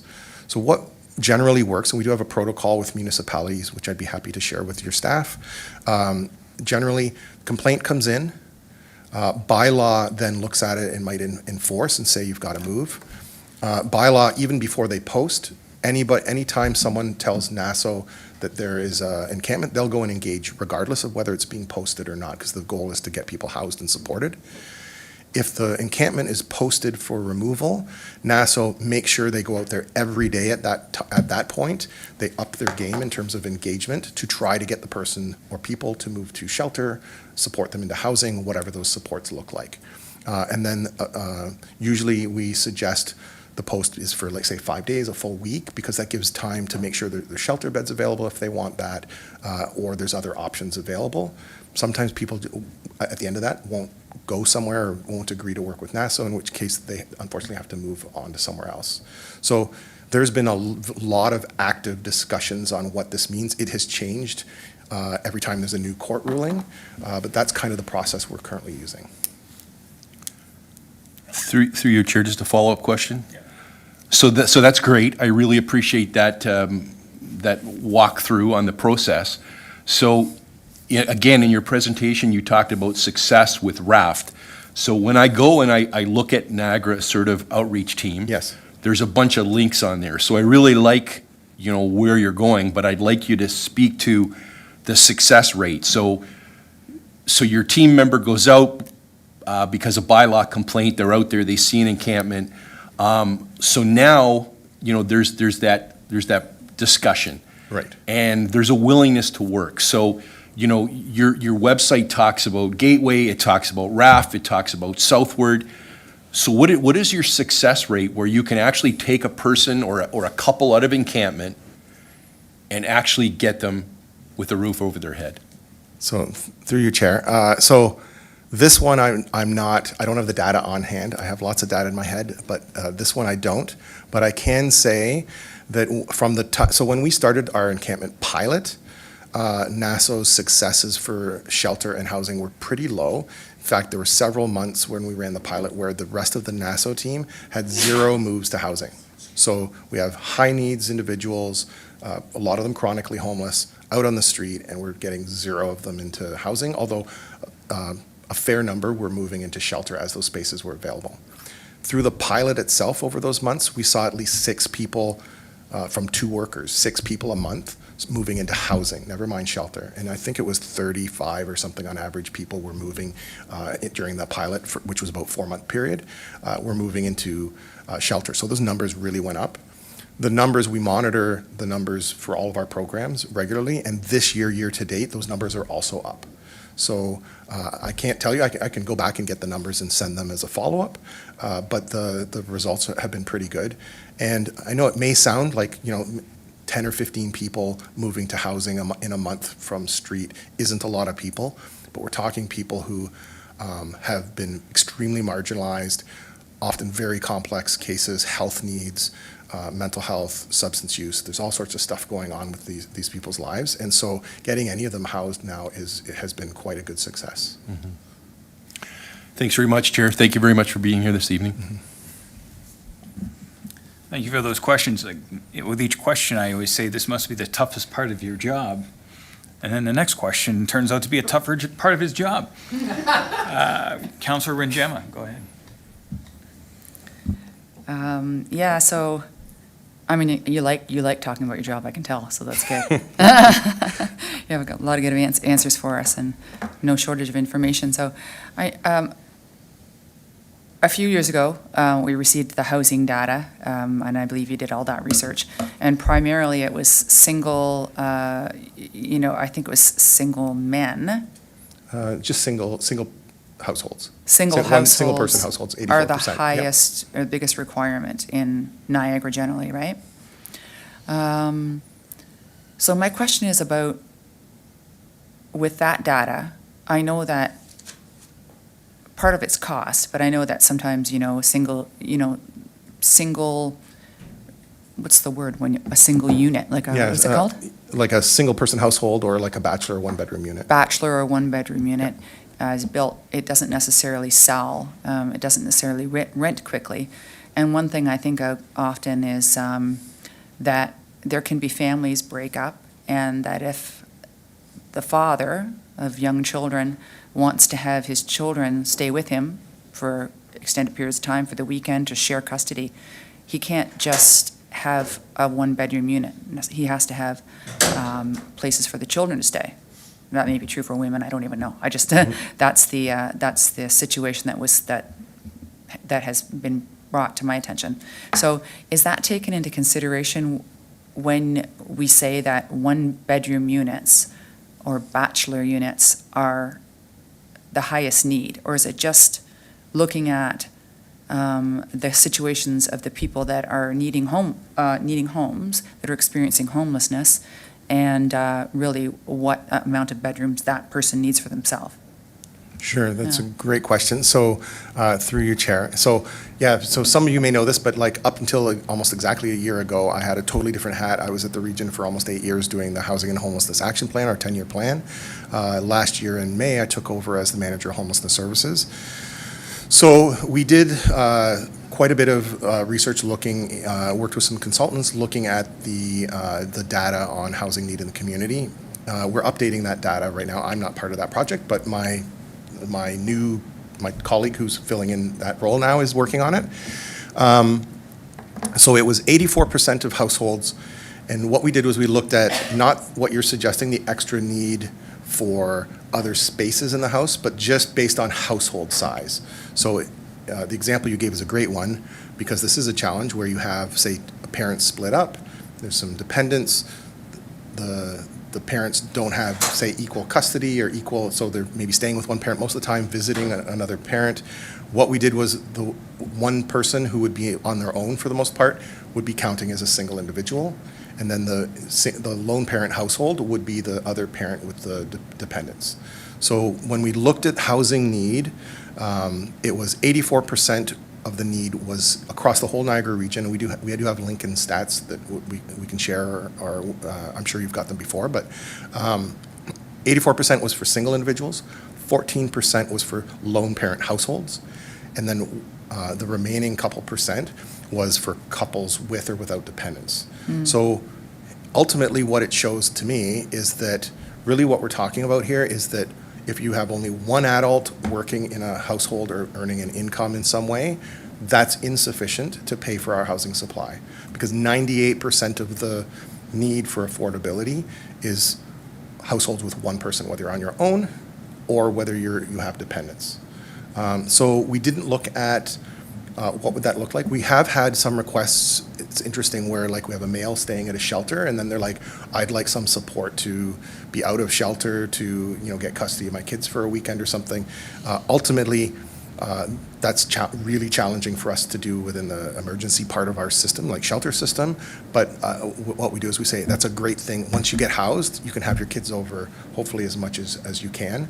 But there is that caveat that if they can only afford, say they're on OW and they can only afford a $700 unit and they're going to find a two-bedroom for $1,600, the math doesn't work. So you're bang on. There's an extra nuance to this piece.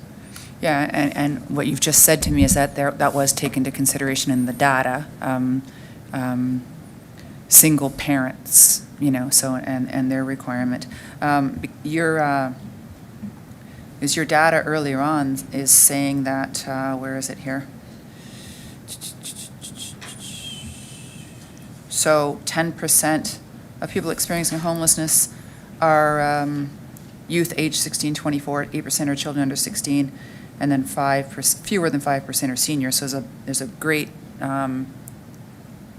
number in there, as many as 15, 23, like 77% or 67% that lie in between all those areas. And presumably they have children, they're part of families and are requirement. So anyway, I was asking those questions because as we move forward, we kind of have to constantly keep those things in mind. Like single households are required, but they're also, or single one-bedroom units are required, but they're also extremely expensive for one Yes. person to be able to afford. So you can build them, but then what, right? Okay, thank you. Thank you. Next we have Mayor. Thank you. Next we have Mayor Easton. Thank you very much, Mr. Chairman. I have a point of clarification with Jeff, and then I have 3 questions. My point of clarification is in relation to definitions. And so I want to ask this, it's important that we know where the source of the last word is around definitions in the region of Niagara. Is there an answer to that question? So the definitions for homelessness? For all statements that are made of, in the area of homelessness, but housing in general? Because it's my understanding, the last definitions that came to regional council covered all of that. It was also my understanding that those were to be used across the region. Is that correct? Yeah, so through you, Chair. So when I was part of or supporting the regional official plan, and we did bake into there last time when we worked on that, definitions for affordable housing, attainable housing, all that kind of stuff. So the homelessness definitions we get straight from a Canadian set of definitions around homelessness. So that's pretty much universally used. There's not too much confusion around that, but it is kind of detailed and technical. It's jargony and all that kind of stuff. The definitions for housing, like affordable, attainable, all that, is a little bit more of a gray area. The region, through its official plan, we had loads of conversations to try to figure out what made the most sense to work with our partners on different things. So, you know, it used to be, for example, affordable housing used to be what we would call Niagara Regional Housing. But affordable in our definitions means, and this is based on federal and provincial definitions of affordable market housing, or affordable housing would be that a household's paying 30% or less of its income on its housing. Challenge, though, is now you've got 2 different things called one thing. So we've clarified, there's been updated language around Niagara Regional Housing, nonprofit housing, and cooperative housing being community housing. So we had to switch some of the definitions to fit current use of things. So it can be very confusing, but we do have a list of that. And in fact, the 10-year Housing and Homelessness Action Plan that's listed still on our website has an appendix with all of our definitions in it. So any definitions related to housing or homelessness from any of the regional documents are listed in our action plan. Okay, so I'm going to assume that we have those, and if we don't, everybody's heard your response, so that'll be looked after. Okay, Mr. Chairman, my questions. This number 11 in Lincoln, Yes. I'm curious to know the dynamics behind having 11 people who are homeless. And what happens if you don't do anything about it? So that's that. And the second part of that question is really, is there something that would slow that process? I mean, I'm kind of guessing that last year we had 5 or 6. I don't really know, I can't recall why that number sticks out of my mind. But if that number is doubling every year because you're not doing anything at all, is there really a dynamic? Is there a plan that we can engage in that would either get that number back down to 0, or at least have a place for people to be supported, a system for them to be supported in this community, so they don't have to move out? Yeah, that's a great question. So through you, Chair. So one of the things, and I didn't mention this when I talked about that we went from 1,100 and whatever it was, 27, up to, we added about 50 people in the last month to homelessness. So there are both seasonal trends. In the winter, we see homelessness numbers go down because people disengage for services for several months. They become inactive on our list because they're maybe staying with a friend or family through the cold weather. Spring comes, weather gets nicer. Next thing you know, lots of people who have been, staying with their friend for a while are like, I've had enough of that, or my friend's had enough of that, and out they come, and we start seeing people out in the community, and we see an increase. So part of this increase is a seasonal increase. communities across Ontario and across Canada are generally seeing some very significant increases in homelessness and chronic homelessness since the pandemic. In Niagara, we saw increases of about 10% per year, 10 to 12% year over year since the pandemic. Last year, we saw a reduction in homelessness. We're one of the few communities in Ontario that has seen reductions in homelessness based on the work that we're doing, some of the leveling out of the markets. If you're keeping an eye on some of the rental amounts, St. Catharines and Niagara Falls were way up there in like some of the 10th or 11th most expensive places in the country for rent. They're way back down to like number 30 or something like number 40 right now. Our rents have leveled out. So part of what we've seen is the market has been a little more tame over the last while. It doesn't fix the fact that it's already escalated to the point of being unaffordable for a lot of people. The other piece that's been going well, there's been a lot of talk about like if we don't do anything, but we have lots of partners like NASO that are doing lots of stuff.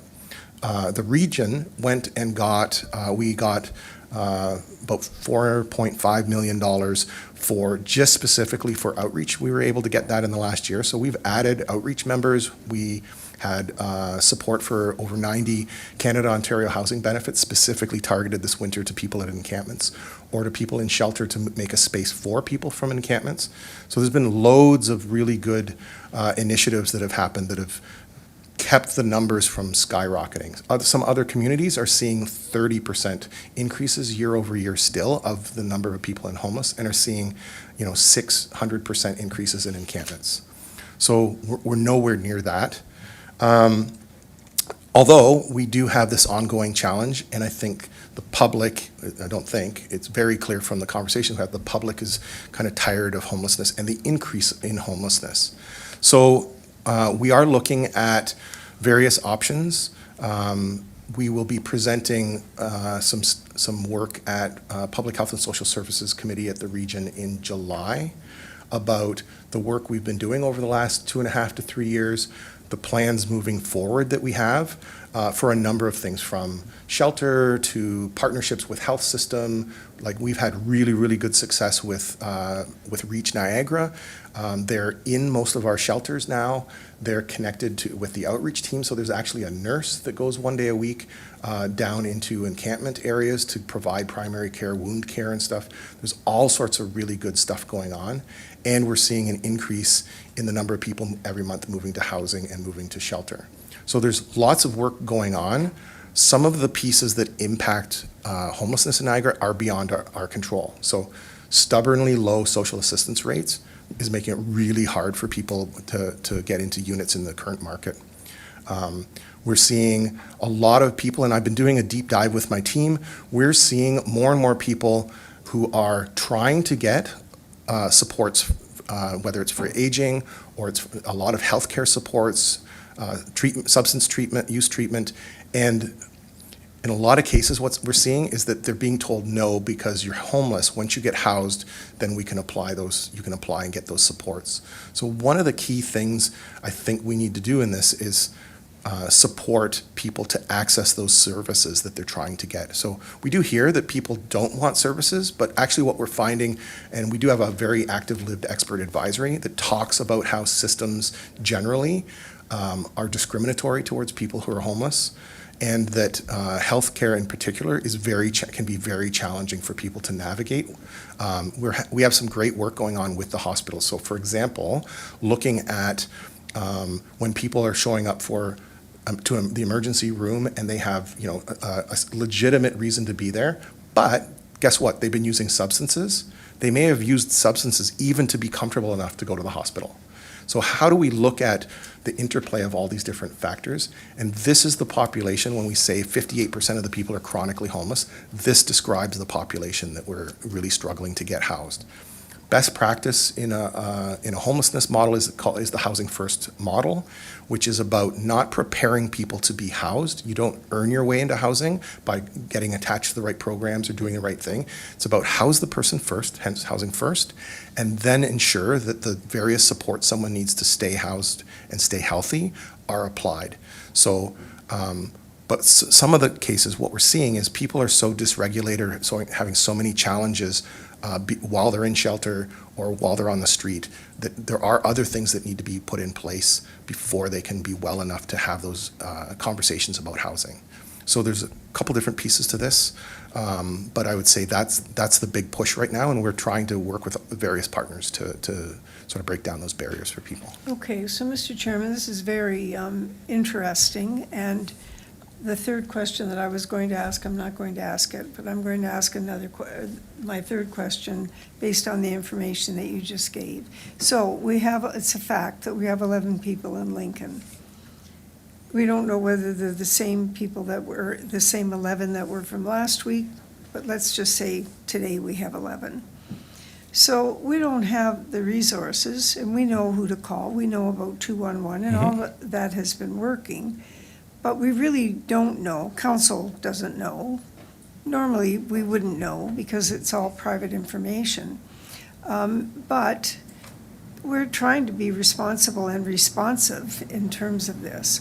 So what would we do if we decided today that we want those 11 people to be essentially out of the system as quickly as possible? Is there a team that can actually do that? So yes. So some of the folks of the 11 are unsheltered right now. So NASO is working right now. There's case notes and everything. They're working to get those people connected to housing or get them into shelter. So some of the barriers are, and I didn't look at these specific cases any more depth than that, but typically what we see as barriers are the affordability of housing. So someone might be ready for housing, but they can't make the math work.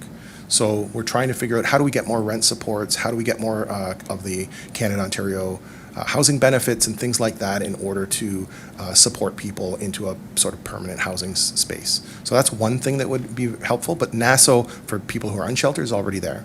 There are some people from Lincoln who are in shelter already. So the key there is making sure that Lincoln has enough affordable housing for them and that they could move back here. So whether it's for singles or for lone parent households, really is looking at making sure that there's enough housing supply in the market so that, that the costs are kind of in line with what they want. Also, as was already mentioned about getting, attracting a Niagara Regional housing build or some community housing, that would also go a good way towards addressing some of the needs for this population. When we do community housing now, we usually put in some units for people who are experiencing homelessness. So, for example, if we could get a build, find the money and get a build, land, et cetera, for Lincoln, we could look at, say, 10 units. Not everybody of that 11, say, at any given point, might be appropriate to live in the same building or the same structure or whatever, but, we could get 5 units, 10 units built that would be specifically targeted to people that are homeless with case management supports, et cetera. So there's a number of things that we can do in partnership with the local municipality. Key is the local municipality, you're not responsible for the service provision part, right? But certain things that you do have control over are like bylaw responses for unsheltered homelessness, working with your planning team around affordable and attainable housing, which I know through previous conversations, your team has done some great work there. So it's things like that, I think, are the answer to that. But we do have those 11 people are all engaged in services. And I do know there were some people at encampments previously that we got calls about who are no longer there. I was actually surprised the number of people at encampments has decreased. So it is an ongoing, some people come in and some people go out, but it does look like the numbers are slightly higher than last year. Right. Okay, Mr. Chairman, once this part of the agenda is completed, I have a motion after the receiving motion from Councillor Brunet that I've spoken to the clerk about that I'm going to be presenting. Thank you very much. Thank you. Okay, very good. Next, we have Councillor Russell, second time. Thank you, Mr. Chair. Through you, just a couple quick questions. Again, you may not have this information on the top of your mind. I'll try to give quick answers. Do you know the average life expectancy of someone who is homeless versus somebody who has a home?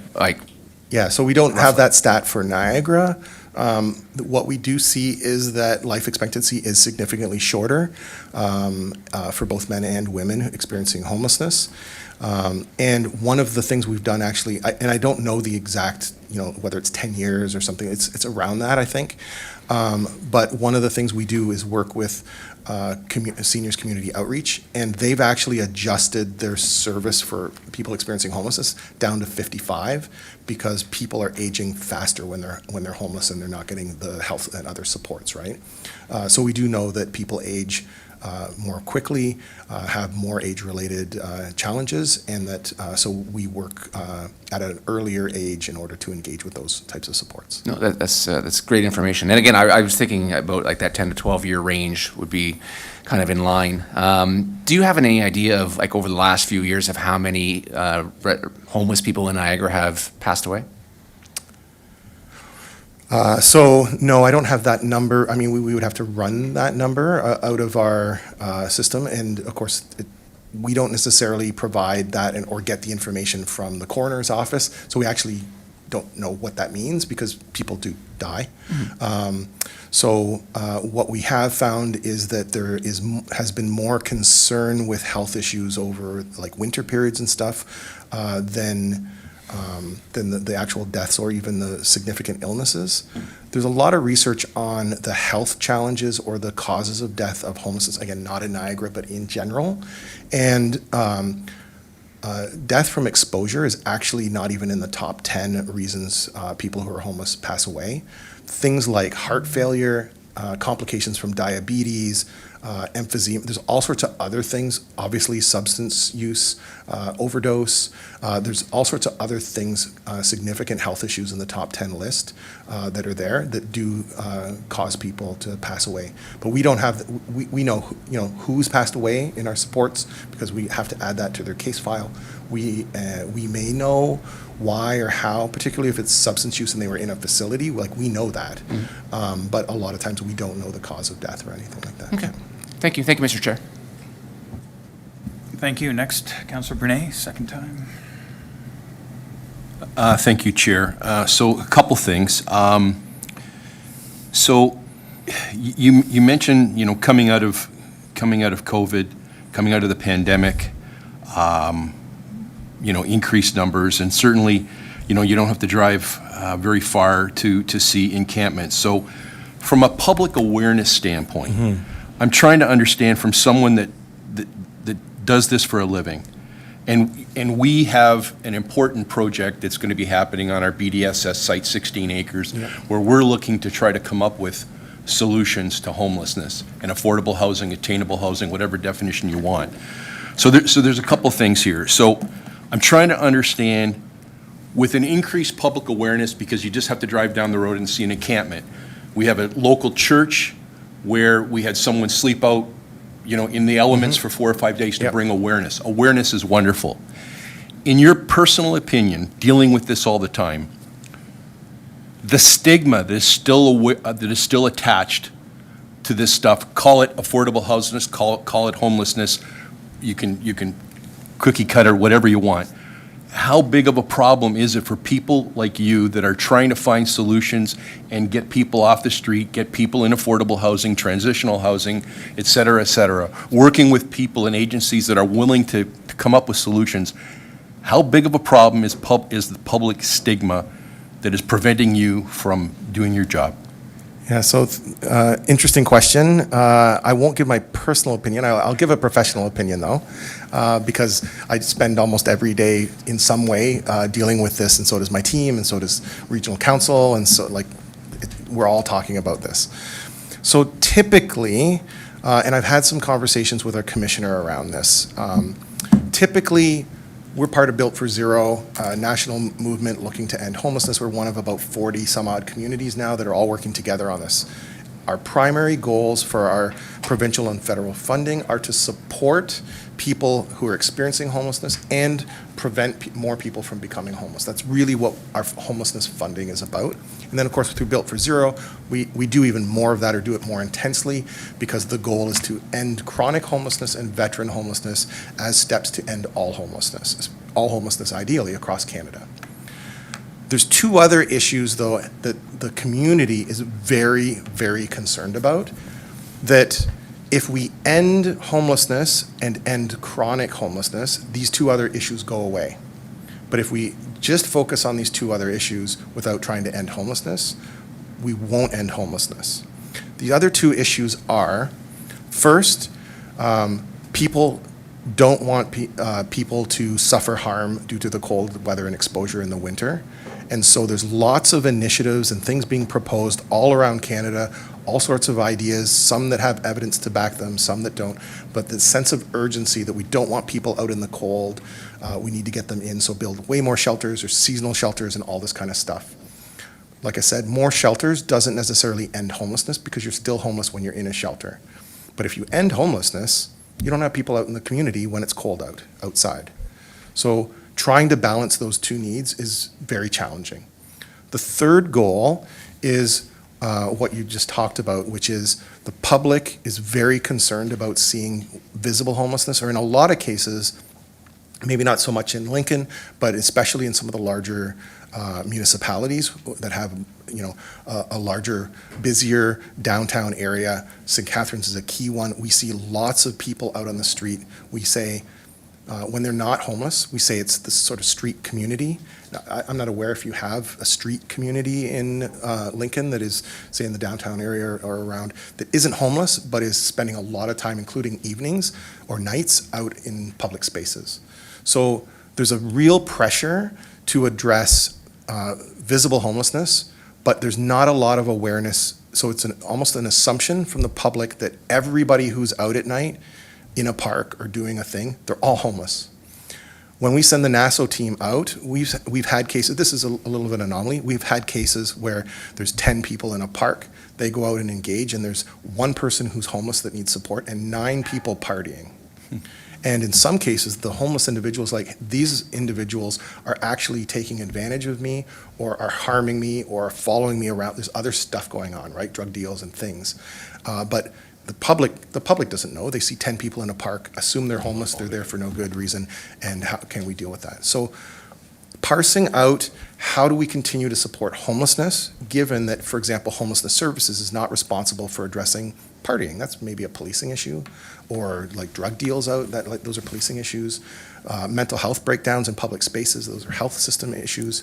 So a lot of stuff comes to Homelessness Services that either isn't part of homelessness or is attributed to homelessness. So of those 3 goals, we've been historically, since we joined Built for Zero in 2019, we've been really focused on the ending homelessness part.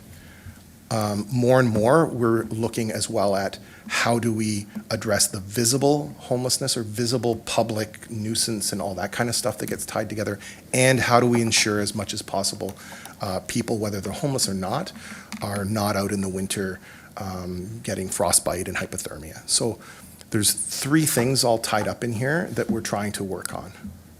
Yeah, and it is very, very challenging, because some of the initiatives to address winter challenges or to address visible homelessness aren't necessarily our purview or our legislative responsibility, and they can also be extremely expensive. That's great. That's very, very informative information. I appreciate that.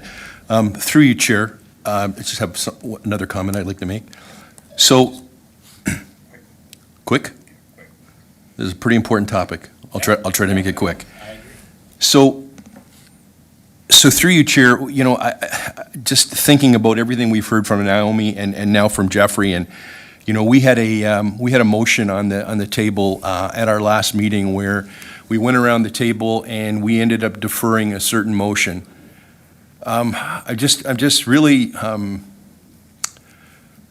reflecting on some of the comments that Jeffrey's made tonight. The guy has spent 8 years. 8 years. I know when we were in the Housing Committee back in 2017-18, we sat in the Beamsville room listening to your data, and you were crunching data and you were doing that. Now you've taken a new position as a manager of Homeless Services. Through you, Chair, I can't stop but think the information that this individual has, and I'm not directing, the mayor says she has a motion coming forward. I'm not looking to direct staff, but I just couldn't reflect on the fact that, we've got staff going to bring a report back on that motion. I think this person is someone that we should be speaking with in the near future, and I'm just wondering if the CAO could maybe make a comment on what opportunities we could use with Mr. Sinclair in just getting information to make an informed decision on a motion as important as the BDSS precinct coming in front of us.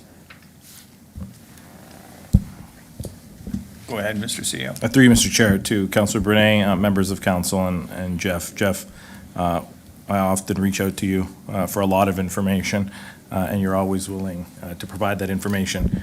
Director Bruder, our Director of Planning, and I were chatting kind of while your presentation was going on in terms of just some of the comments you made. I know Director McKay just sent out something to all members of council around definitions and those sorts of things, and so pending kind of council direction, I think our team will be reaching out to you, maybe to have some of those conversations, run a few things by you, and to continue to look for those supports.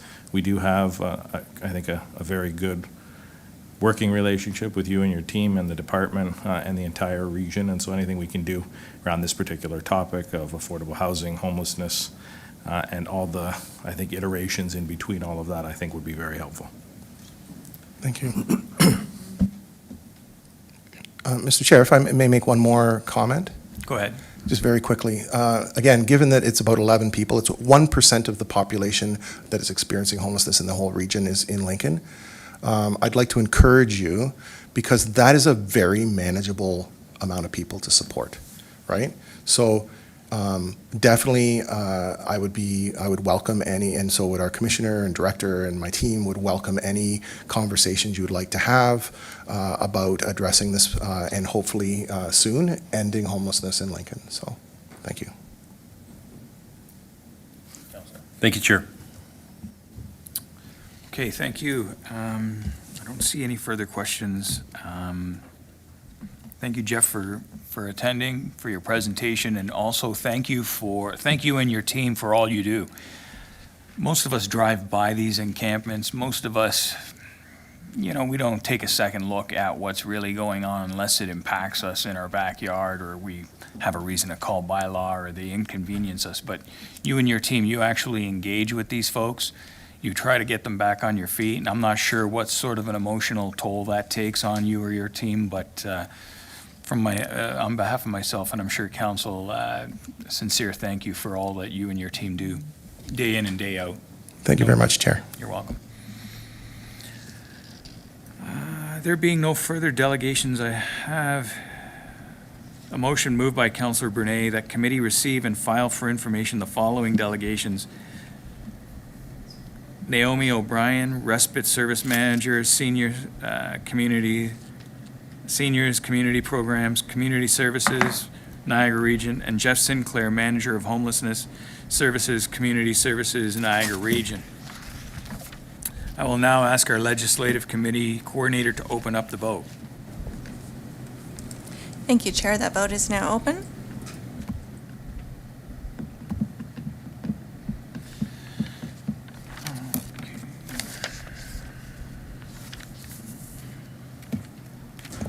And the vote is closed, and that carries. Thank you.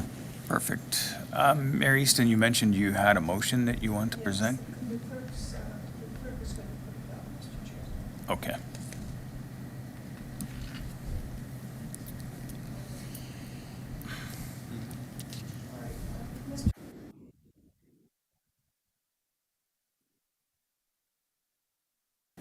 I'm sorry, Madam Mayor, I just need you to turn your microphone on, please. Thank you. You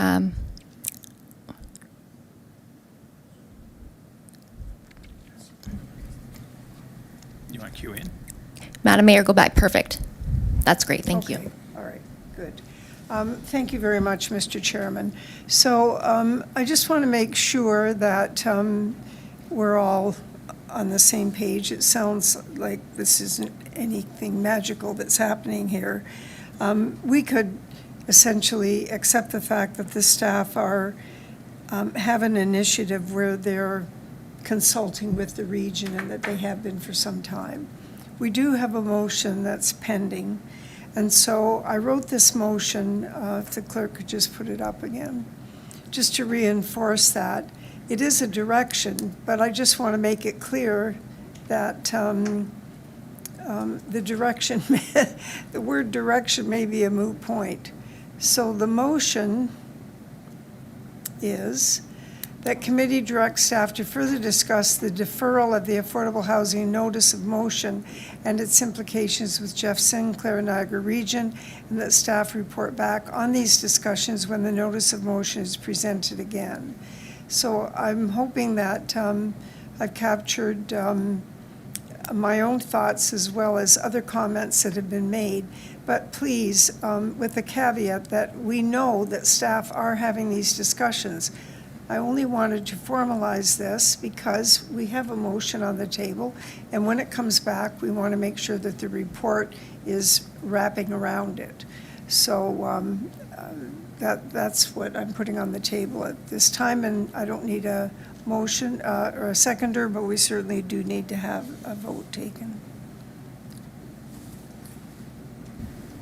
Just for clarification, can you remind council which affordable housing notice of motion we're deferring, the deferral? It was the notice of motion, Mr. Chairman, from, it was, yes, deferred. It's the notice of motion that was presented at the last council meeting, last Monday's council meeting, moved by Councillor Pachariva, seconded by Lynn Timmers. The deferral motion was put on the table by Councillor Brunet. That, the motion that was pertaining to the committing of a portion of BDSS? That's correct. Okay. Okay. We have a motion on the floor. Do we have questions to the motion? Thoughts? Councillor Russell, go ahead. Thank you, Mr. Chair. Through you to the Clerk's Department. I'm just see if I can get a little bit of clarity on whether or not this is a reconsideration. If we've already deferred the motion to another council meeting, are we treating this as a separate motion, even though it's linked to the original motion that was coming back at a council meeting? I'm just trying to get some clarity on procedure. Yes, this is a new motion. So just for clarification, is this a motion made by the committee of the whole or by council? Is it, can committee of the whole vote to defer or eliminate or disregard a motion made by council? So just for my clarification as chair. Hi, through you, Chair. This is a staff direction, which is in the procedural bylaw. Committee of the whole can make staff directions to staff, which Madam Mayor is proposing. Yes, it is in relation to the deferral of that notice of motion from a council, but it's, as Madam Mayor mentioned, she would like to formalize that staff direction to have those conversations with the region.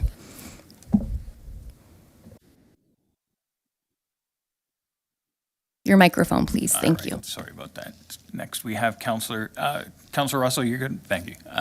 Councillor Timmers, go ahead. Thank you very much, Chair. I just want to fully support this motion, and I thank the Mayor for putting it forward. You know, we've had a lot of conversation around and around for many years, and I think this is a very important piece that does need to be included with that motion when it comes back. So I'm very supportive, and as Vice Chair of the Housing Select Committee, I think we're ready to have some serious conversations with the region. So I think very much they need to be a part of that. So thank you.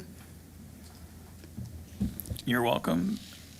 Councillor Pachariva, go ahead. Yeah, thank you very much, Chair Mikulik, and I too am fully supportive of the mayor's motion this evening. To say I was disappointed last week would be an understatement.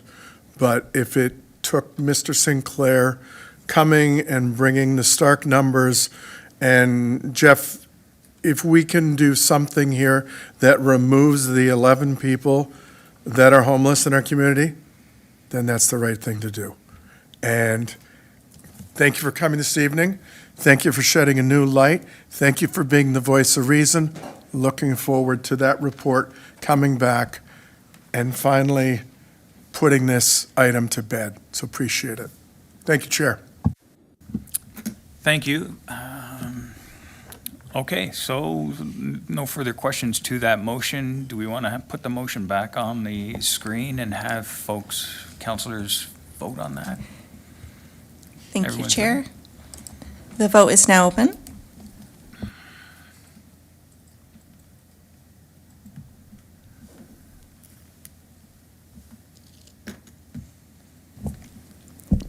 And that carries. Thank you. Okay, terrific.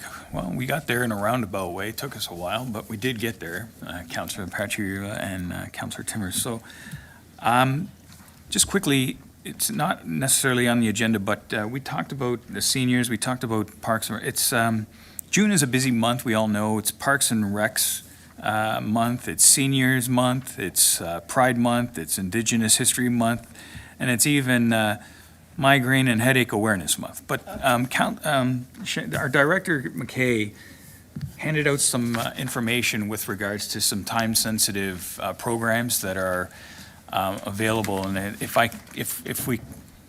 council could have some, I'd appreciate some of your time to hear some of some Director McKay's comments to this to these sheets of paper quickly.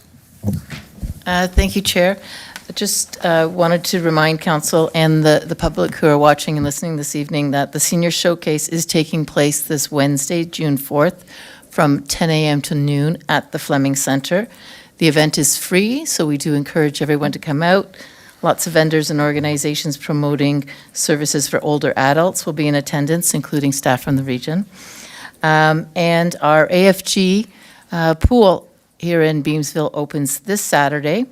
And to kick that exciting event off, we're offering free drop-in swim lessons, older adult swim, and free public swim. Drop-in pickleball also starts this evening at the Fleming Center, and I'm sure many residents will be pleased to hear that. And drop-in pickleball will be starting at BDSS mid-month, and more information to come on our website. Thank you, Chair. Thank you. Again, it's time sensitive and, these programs fill up fast, so I just thought it'd be prudent to add that in quickly. So, as there are item 7.2 reports, we have no reports. I will ask our Legislative Committee Coordinator to transition to our next committee agenda. Thank you, Chair. I'll be moving the gavel to Councillor and Chair Diane Ranjima to assume the chair at this time for the General Business and Finance Committee agenda.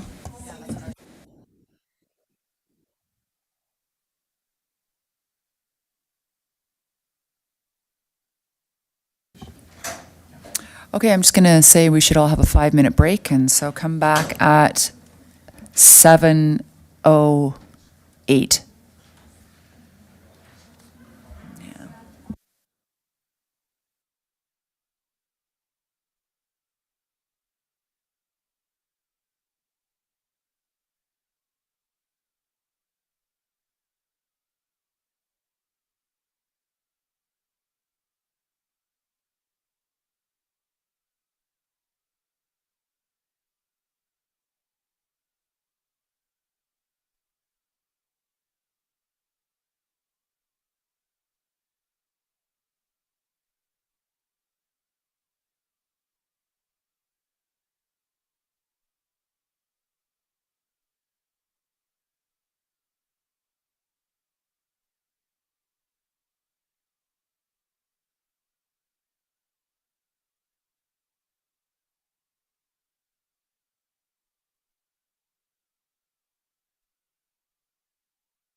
Thank you.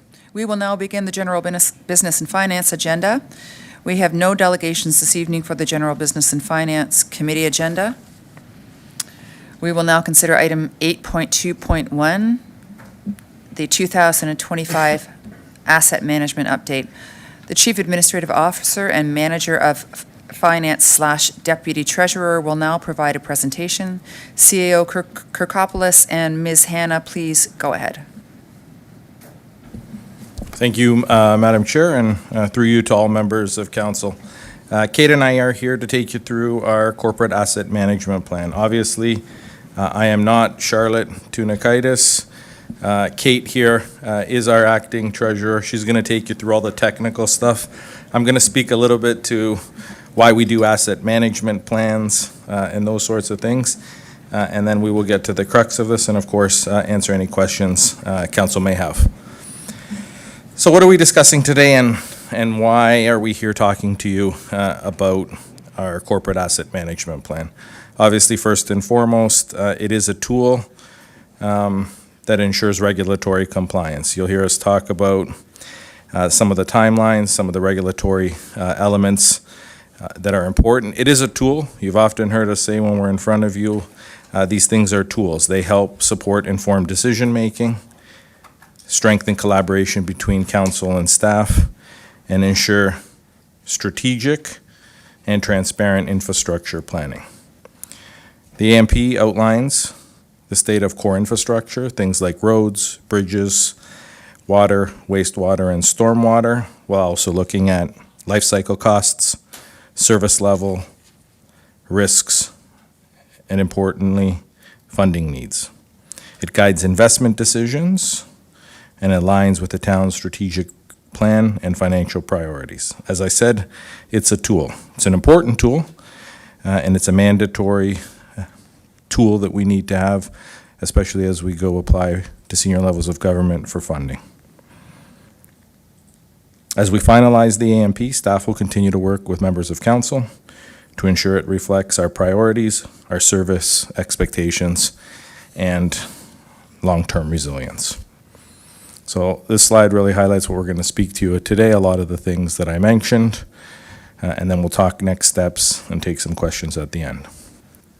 Objectives, as I mentioned to you, and I think the one that will probably highlight the most right now is this is something that senior levels of government look to when we apply for provincial and federal infrastructure funding.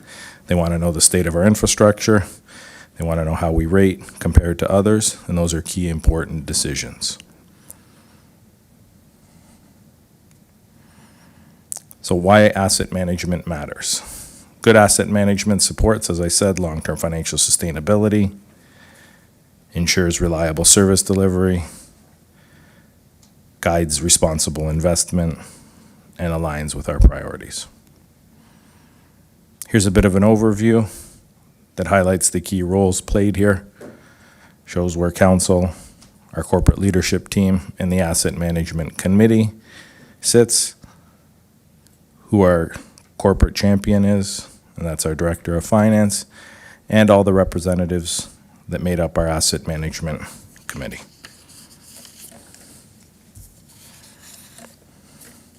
So this diagram here shows how asset management is fully integrated within the town's broader planning framework. It starts with a community vision, our official plan, which shape our corporate goals and objectives.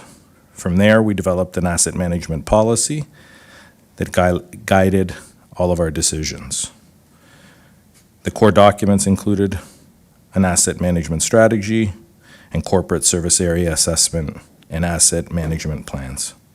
These plans are linked to key deliverables like our financial plans, master plans, climate adaptation and mitigation strategies, and really are meant to ensure alignment across departments. The next column highlights our strategic planning and implementation phases as we look across the town's asset portfolio. And of course, performance is continuously reviewed and improved as feedback into the system. Overview, council's role and responsibility. Again, I won't go through each of these, but it does highlight, again, the importance of the tool, the accountability, the community's role in this, and the last point there, really speaking to asset management plans being living documents, and their ongoing review, refinement, and integration into our decision-making is key, and council's role is key in all of that. The regulatory context in terms of where we find ourselves under the various acts that were approved and why we need to do these and the timelines in doing such. This slide again highlights things that have been completed, the requirements, and the timelines in which they've been completed, and shows compliance that the town of Lincoln is adhering to as we look at our regulatory obligations. So before I hand it over to Kate, this next slide highlights how we've refined the asset data for key service areas: fire services, roads, stormwater, our sanitary and water networks. Updates to it include new additions, rehabilitations, or disposals since 2022, when we were in front of you last talking about the asset management plan. Up-to-date condition assessments for each asset group, costed life cycle strategies for planned maintenance activities, updated replacement costs for long-term planning, which council will know has changed since 2022. And at the bottom, we've identified and defined life cycle management strategies. In other words, these are the proactive planned actions like resurfacing roads or sewer relining that help extend asset life and reduce some of our long-term costs. The slide here just speaks to some of those refinements and looking at best practices so that we are aligning our assets and asset categories to those. You'll notice here cemetery land assets, different than some of the other assets we have in terms of their useful lives, and those have been extended from 50 years to 100 years. Land improvement, land assets, and our fleet assets. This last slide really speaks to considerations when we look at our asset management, and you'll see here the various pieces. I want to take you to consideration of risk and affordability, really the last point there.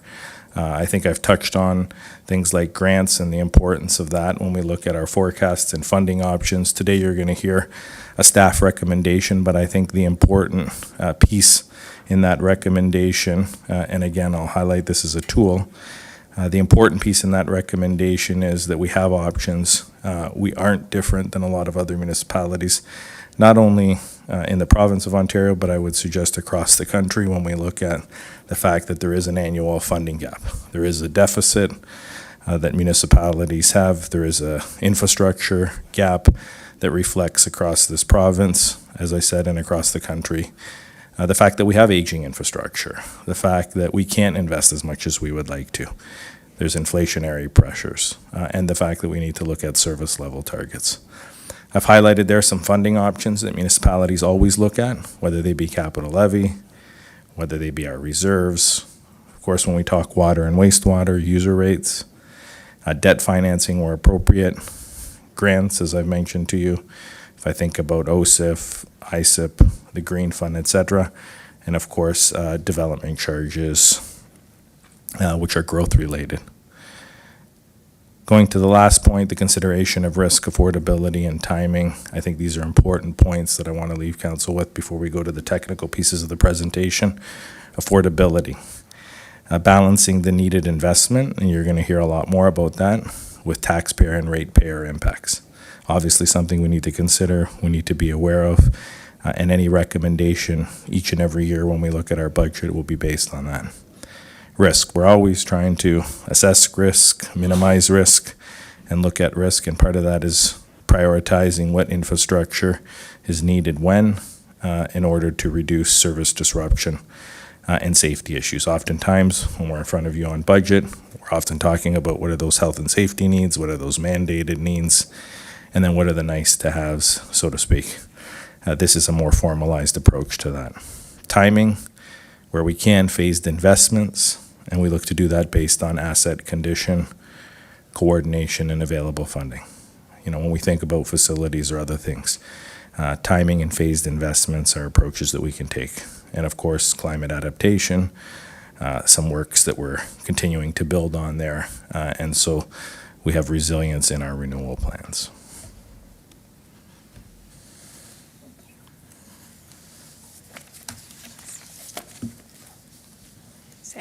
Good evening. So we're able to report good news in terms of the overall condition of the town's assets. The majority are in very good to good condition, and this is a result of the diligence of staff and council of putting in place the programs and funding to maintain and continually renew assets.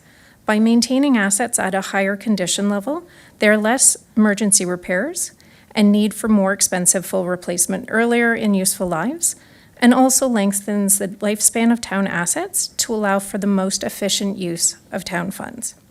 There are some assets shown as very poor, and this is typical, as the condition of these assets are assessed by their age rather than their physical condition, and they have lasted longer than their expected useful life. This is common with IT equipment, such as laptops and monitors, which normally will be used longer than their expected useful life of 5 years. The very poor in the IT equipment you see does include a significant number of workstations, which are being refreshed this year as part of the IT capital project. These are the approximate values for the replacement of all of the town's assets based on current costing. This includes over 300 kilometers of road, 141 facility assets, and over 3,500 land improvement and park assets, including trails, benches, and playgrounds. So we move into the levels of service, or how do we want our assets to function, and what is required to make that happen? This consists of the operational or maintenance activities and renewal or replacement events to mitigate safety risk or asset breakdown or failures, for example, as supported by approved funding. So this could be keeping roads at an average PCI of 80%, maintaining water quality standards, maintain cybersecurity, and ensuring facilities exceed accessibility standards. Again, these are some examples. So this is our starting point, our current service levels. The current replacement costs, the average asset condition, and current funding levels. So funding includes the property tax levy, water and wastewater rates, and 2 stable grants. The Canadian Community Benefits Fund, which was formerly the Federal Gas Tax Fund, and the Ontario Community Infrastructure Fund. So using the information from our levels of service, we then look to how assets are funded, our financial strategy. The annual requirement is a model of what would be required annually to fund at particular levels of service, while the funding available is the current annual funding by the town, with the difference being the annual deficit, or as it's commonly known, the infrastructure gap. The infrastructure gap is a concern for most, if not all, municipalities in the province and across the country, and was one of the drivers behind the province's implementation of asset management legislation to help municipalities gauge, plan, and address the gap. So consistent with best practices, staff chose these 3 scenarios for the town's proposed levels of service analysis as required by the legislation. Providing these realistic potential targets helps staff, council, and other stakeholders visualize the possibilities in asset management programs from one end of the spectrum to the other.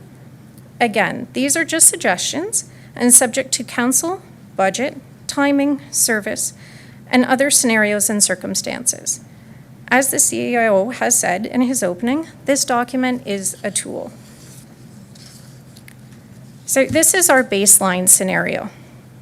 It highlights the importance of continued and strategic investment in the town's assets to maintain their condition over time. While the current level of investment has supported operations to date, rising inflation and the natural aging of infrastructure mean that spending power is gradually decreasing. Without adjustments, key life cycle and renewal activities, such as timely road repairs and IT upgrades, may not keep pace with asset needs.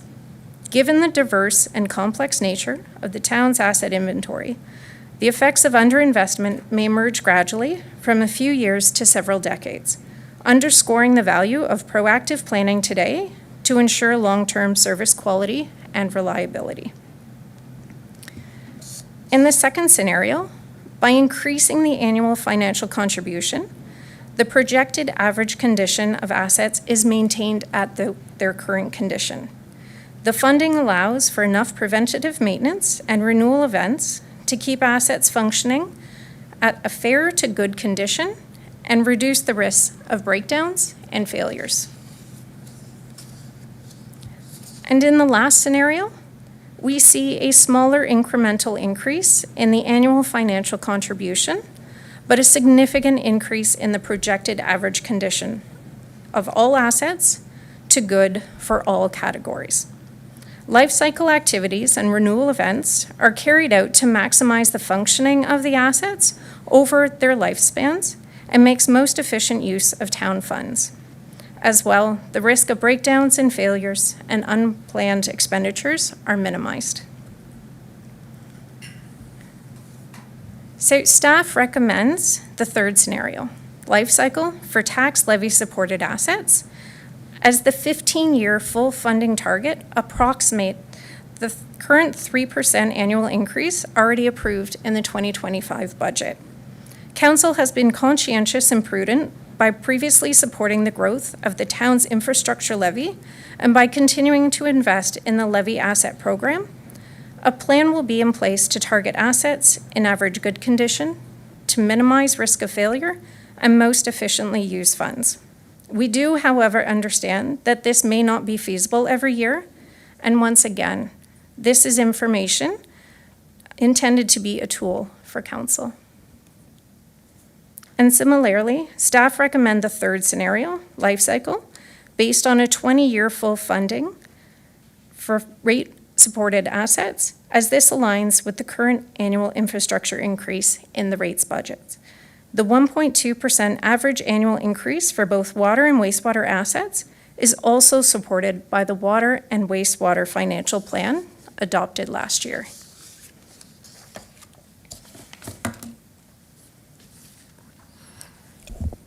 So as we wrap up, I did want to include this slide. This is the BDSS supplementary information.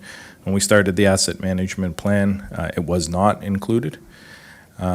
Members of council, as I've met with many of you, toured many of you, have seen the school, have seen the state of the school, but we thought it was important to receive, in addition to the building condition assessment, begin to look at it just from an asset management perspective. I won't go into all of the details here. I'll take you to the second point, and again, I've shared this with many of you. The building is currently classified within the good condition category. This means that while the structure shows signs of age, typical for a facility of its type and of its era, it remains generally well-maintained with no immediate concerns affecting its structural integrity or any of the major systems within the building.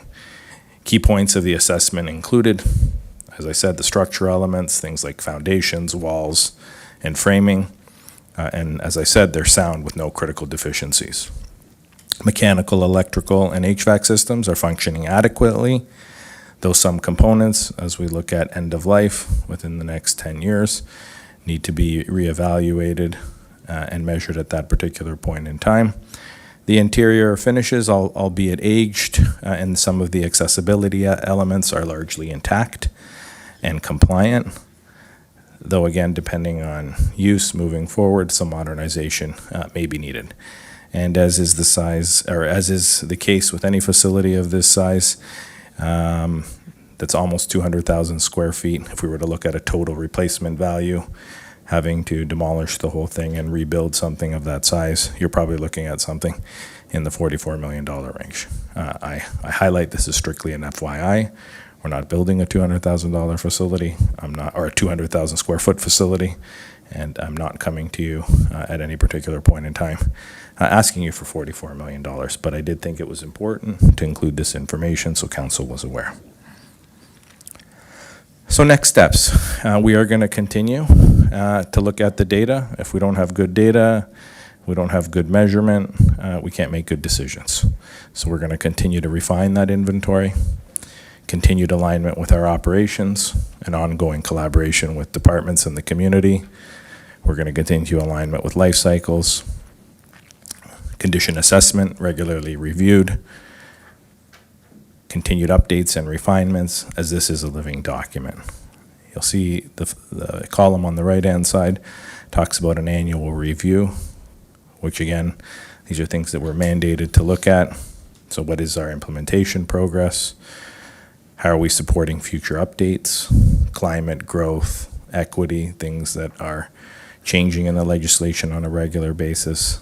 And of course, I think it's important for us to look, as we make informed decisions, what are the factors impeding implementation, and do we have the strategies to address any of the factors reviewed? These are often a lot of the questions, a lot of the things we get when we apply for senior levels of government grants, when we look at some of the grants we've received. And so these are things that will help us as we move forward with that. Where can you find the AMP? It is on our webpage. The information is here. You can either type asset management plans in the search bar, or under council and administration, community plans, you will find the asset management plans listed. We do have the lion's share of our senior leadership team, either here in person or online. They can answer any questions council may have. All right, thank you very much for that. Do members of committee have any questions? I see Councillor Timmers is next. Go ahead. Thank you very much, Chair Rajima, through you to our CAO. And sorry, I don't know your title right offhand, but to Kate. Thank you for your presentation. So I'm really happy that the BDSS site was included, as an FYI, and the idea that it's in good condition. Is there anything that would be something that will come up in the near future that we need to worry about or address? Or it didn't seem to be in what you've written here, but Through you, Madam Chair, to Councillor Timmers. I mean, I think, Councillor, at this particular point in time, there's nothing that really jumps out that I'm nervous about or scared about. The building is in good condition. Any members of council that haven't had a chance to have a tour and look at just the various elements of it, I encourage you to reach out. We can arrange something a little bit more one-on-one.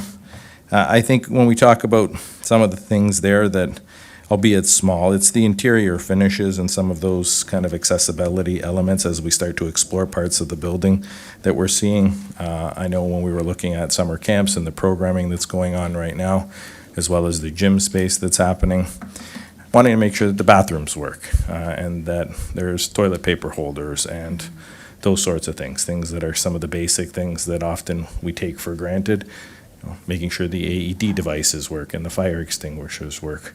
So I would say right now, when we look at the building, those are the small major things. I think both the third-party condition assessment that Dave Warden and the facilities team at Public Works undertook was very positive from our perspective.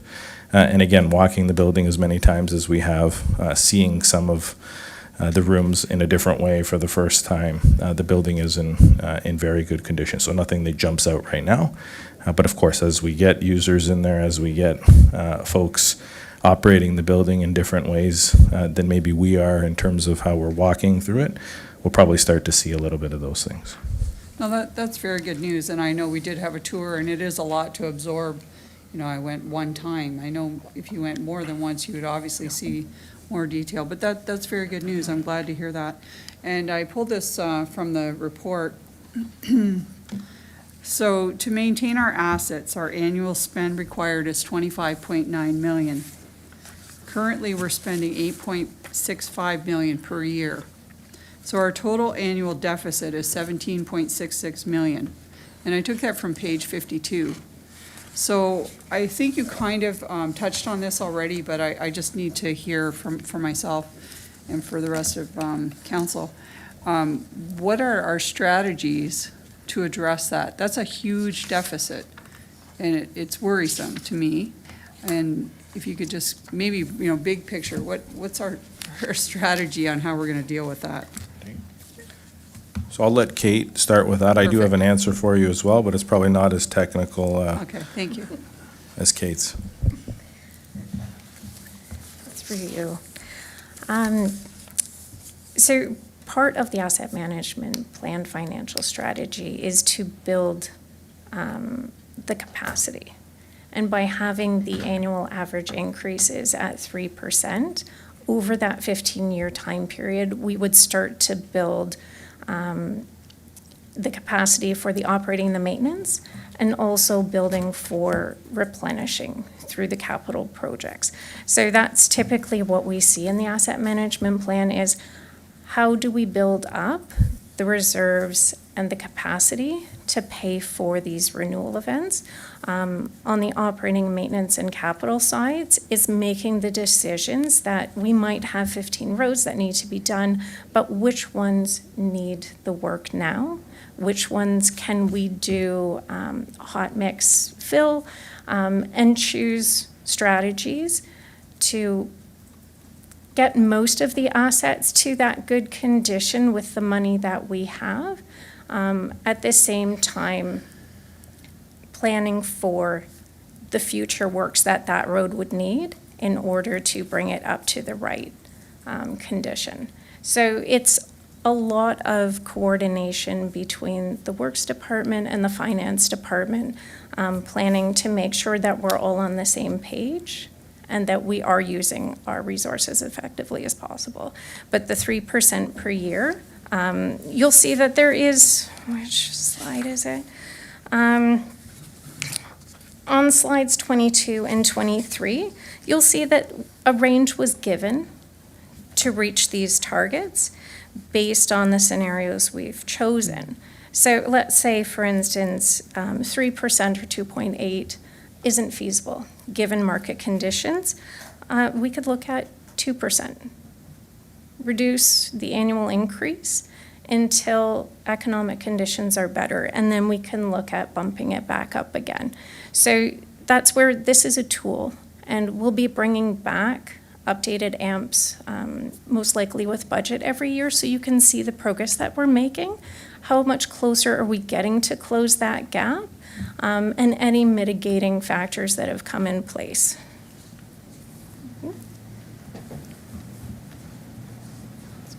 Through you, Madam Chair, I think the only thing I would add is that council's already starting to make those investments. We've been talking to you about putting money in the bank for infrastructure over the last number of years. You've done that to the tune of around this amount each and every year. I think what we're telling you is moving forward, putting money into the bank for future infrastructure is wise, it's prudent, it's important if we want to start chipping away at that. As Kate said, we may not always be able to invest the same amount, but always taking a little bit of our budget and putting it away in an infrastructure bank so that we can start to chip away at some of these things is going to be critically important as we move forward. Well, that's very good. Thank you very much. It's a great report, and I appreciate your answers to that. And I'm done. Chair, thank you. Thank you. Go ahead, Councillor Murray, you're next. Thank you very much, Chair. Through you to our presenters, thank you very much.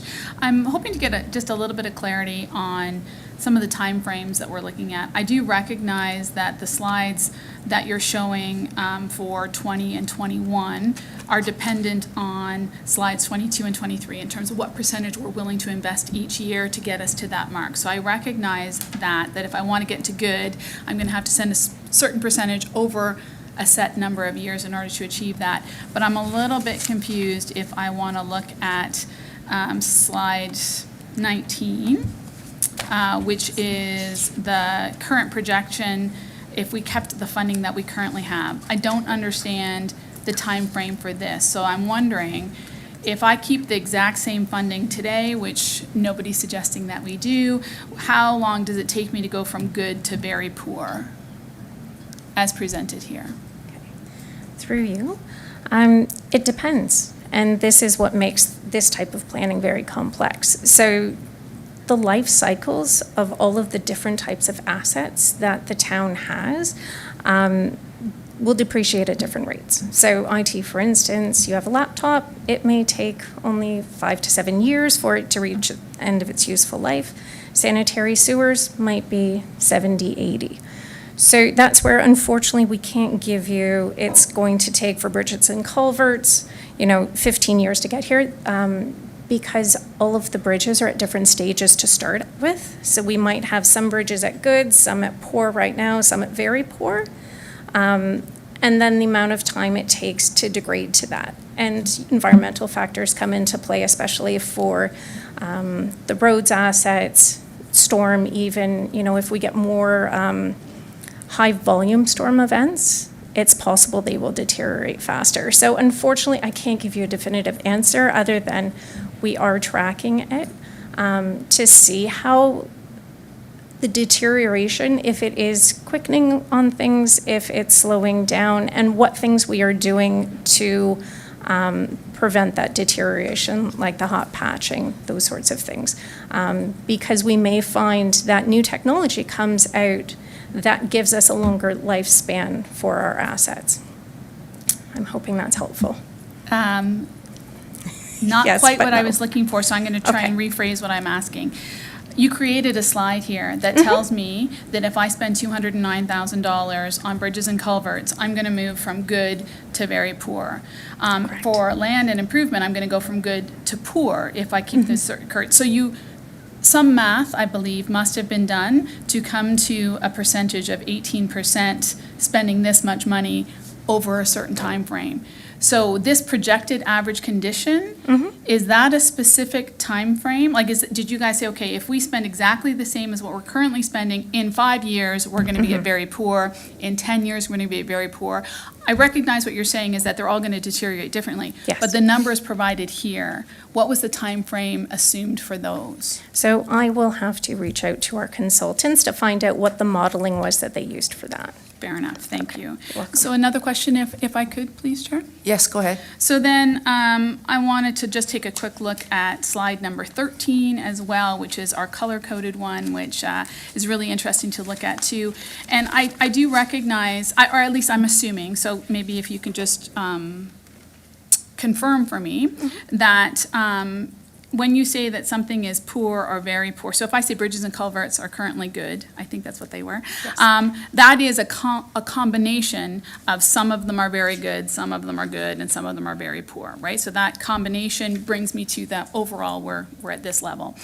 Some of these, like information and technology in particular, as you noted, and fleet and equipment, will always have ones that are at the end of their life. So those particular ones, are they not going to be very challenging to have an overall very good or good delineation, just because, more than half of what you got is going to be on its last legs, and then next year we're all going to have brand new, and now we're at aren't they going to swing a lot more in some of these categories?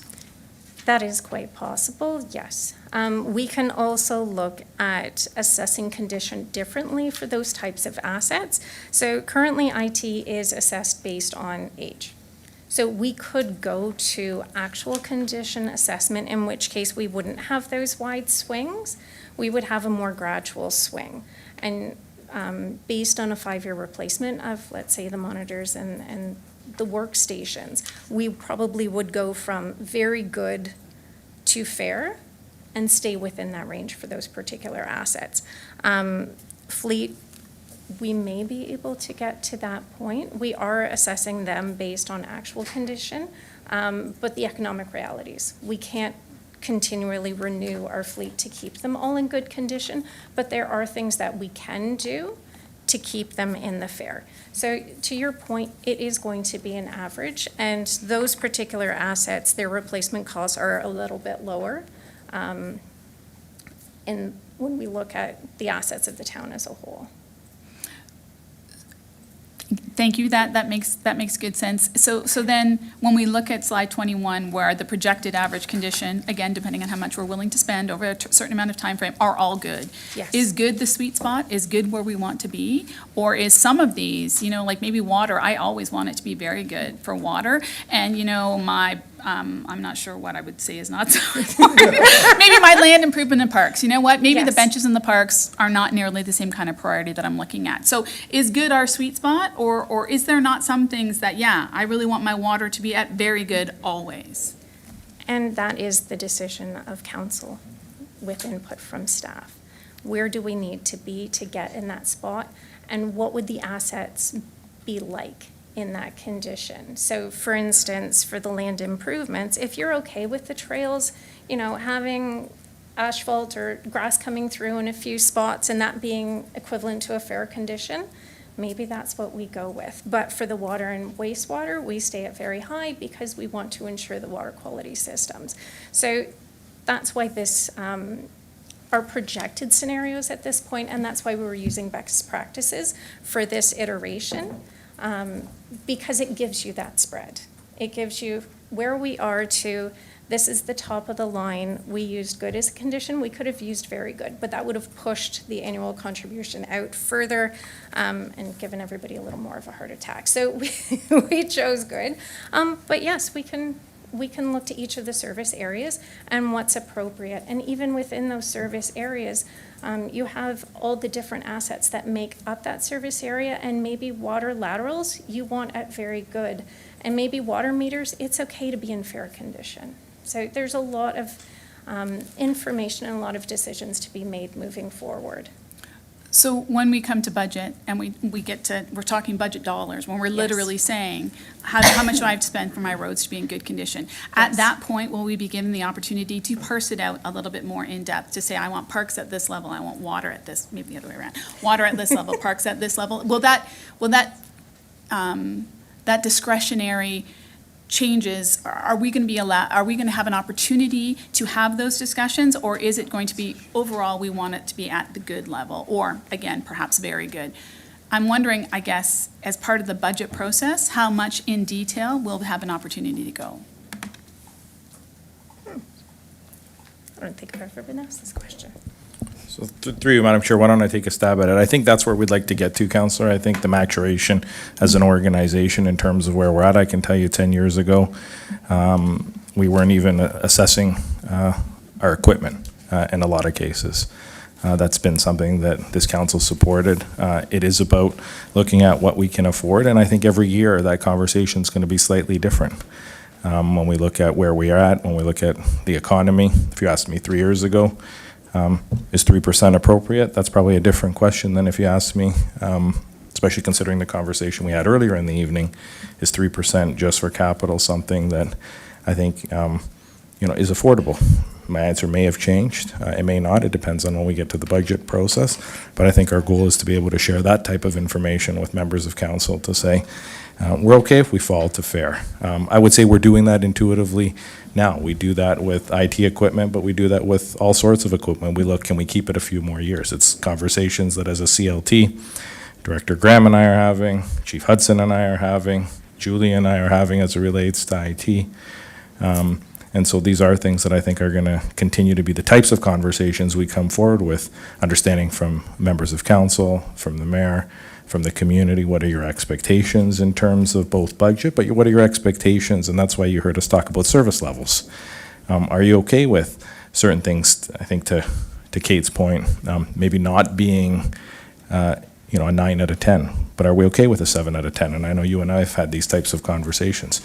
Maybe for a year, if we notice there is an economic downturn or there is some challenges or there's other priorities, we don't spend in one area and we invest in another area. And so I think those are the conversations we want to have with council and give you that data or give you that information so that you're understanding why certain recommendations are made or why certain investments are happening or not happening. Thank you very much. Thank you very much, Chair. And just to both of you, excellent information. Thank you very much for the work that goes into creating it. Thank you, Councillor Mary. Councillor Mikulik, you're next. Thank you very much, through you, Chair. 134 pages, that's how that's how many pages the asset management plan is. There's a lot of information in there if you wanted to really dive deep into it. But the questions I have are, who audits this data? This is relatively new, that the province, 8 years, 7 years, that the province mandated municipalities to perform. But who audits the data to verify that the municipalities are actually producing numbers that are accurate? Because from what I can see, it's basically information that's supplied by senior staff, and senior staff, they can make, they can say whatever they want, and they're obligated not to. They're obligated to be honest and give best advice and this and that.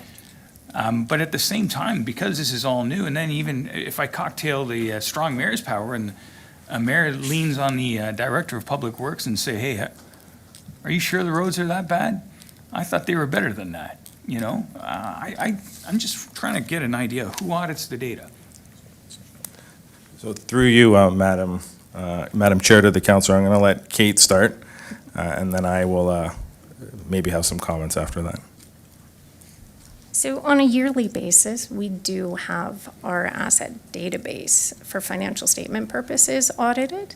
The database for the asset management plan, while it's not linked directly at this time, we are working towards getting the two databases linked. The databases we use for the infrastructure are from the GIS system. So it is what is used by operations staff at this time for their planning activities.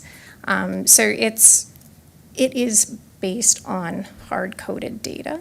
The inventories for the equipment, we have people go out and verify that the equipment still exists, the condition. For the roads, we do use PCI, which is from a third party. We use their condition data, so that is verified by an outside source. Water and sanitary, we use age-based, so we don't have that. So there really isn't a lot of area to manipulate the data. And we have a very well-respected staff that I don't believe would ever do that in order to bring forward data that would be inaccurate to council. I appreciate that. And again, I'm asking that question because I'm sure the people in Walkerton, they trusted their staff with their water. So, it's just a question I think that needs to be asked just from a level of function. Yes. So that's why I asked that question, to ensure that, yes, everything is as it appears. Next question I have through you is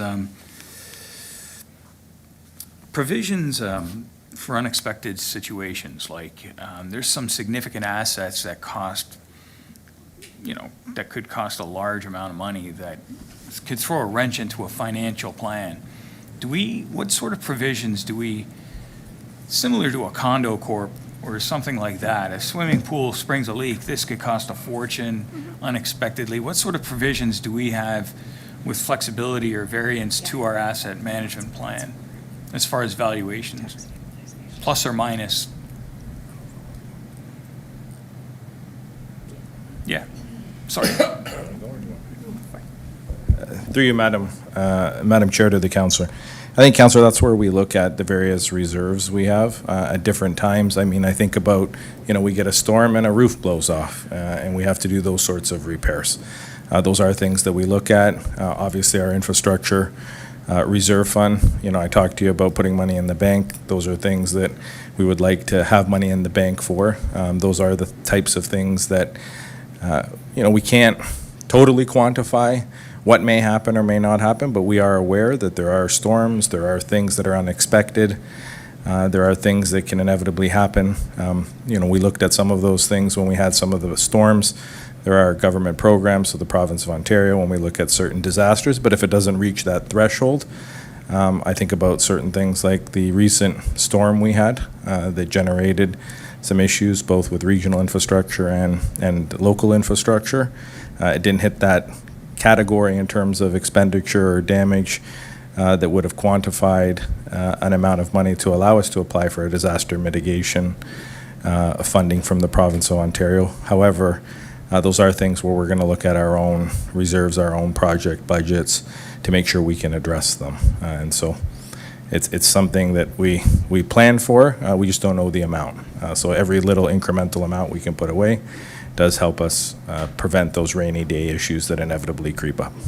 So good question. Thank you. I think I appreciate that answer. I think it's important to have that sort of rainy day, you know, I just don't know if we want to walk on a tightrope, like such a fine line financially that, you know, we don't have that buffer space or that cushion, that plus or minus, to deal with a situation like that. My last question. Slide 24 talks 44 million for a school, an asset. That value, you know, is what it is. When I look at like our water, stormwater, wastewater, they're rated pretty good, 88, 92, this, that, and the other. Like, how, like, is it possible to achieve 100? Like, you know, if when we retain a new subdivision gets handed over to us, we inherit the ponds that come with it, we inherit the maintenance that comes with it, the sidewalks that heave that come with it. Like, how, what, does it come in at 100%? Does it already depreciate like a car? Would drive off a lot? Like, how is that calculated as far as depreciation, like, from the get-go? Through you, Chair, to the Councillor. Councillor, I think your subdivision example is a good one. That's probably when we're, you know, if not 100, as close to 100 as potentially possible. It is a new piece of infrastructure. For all intents and purposes, when we're rating it, we would consider it to be in that excellent condition, so in that 95 to 100%.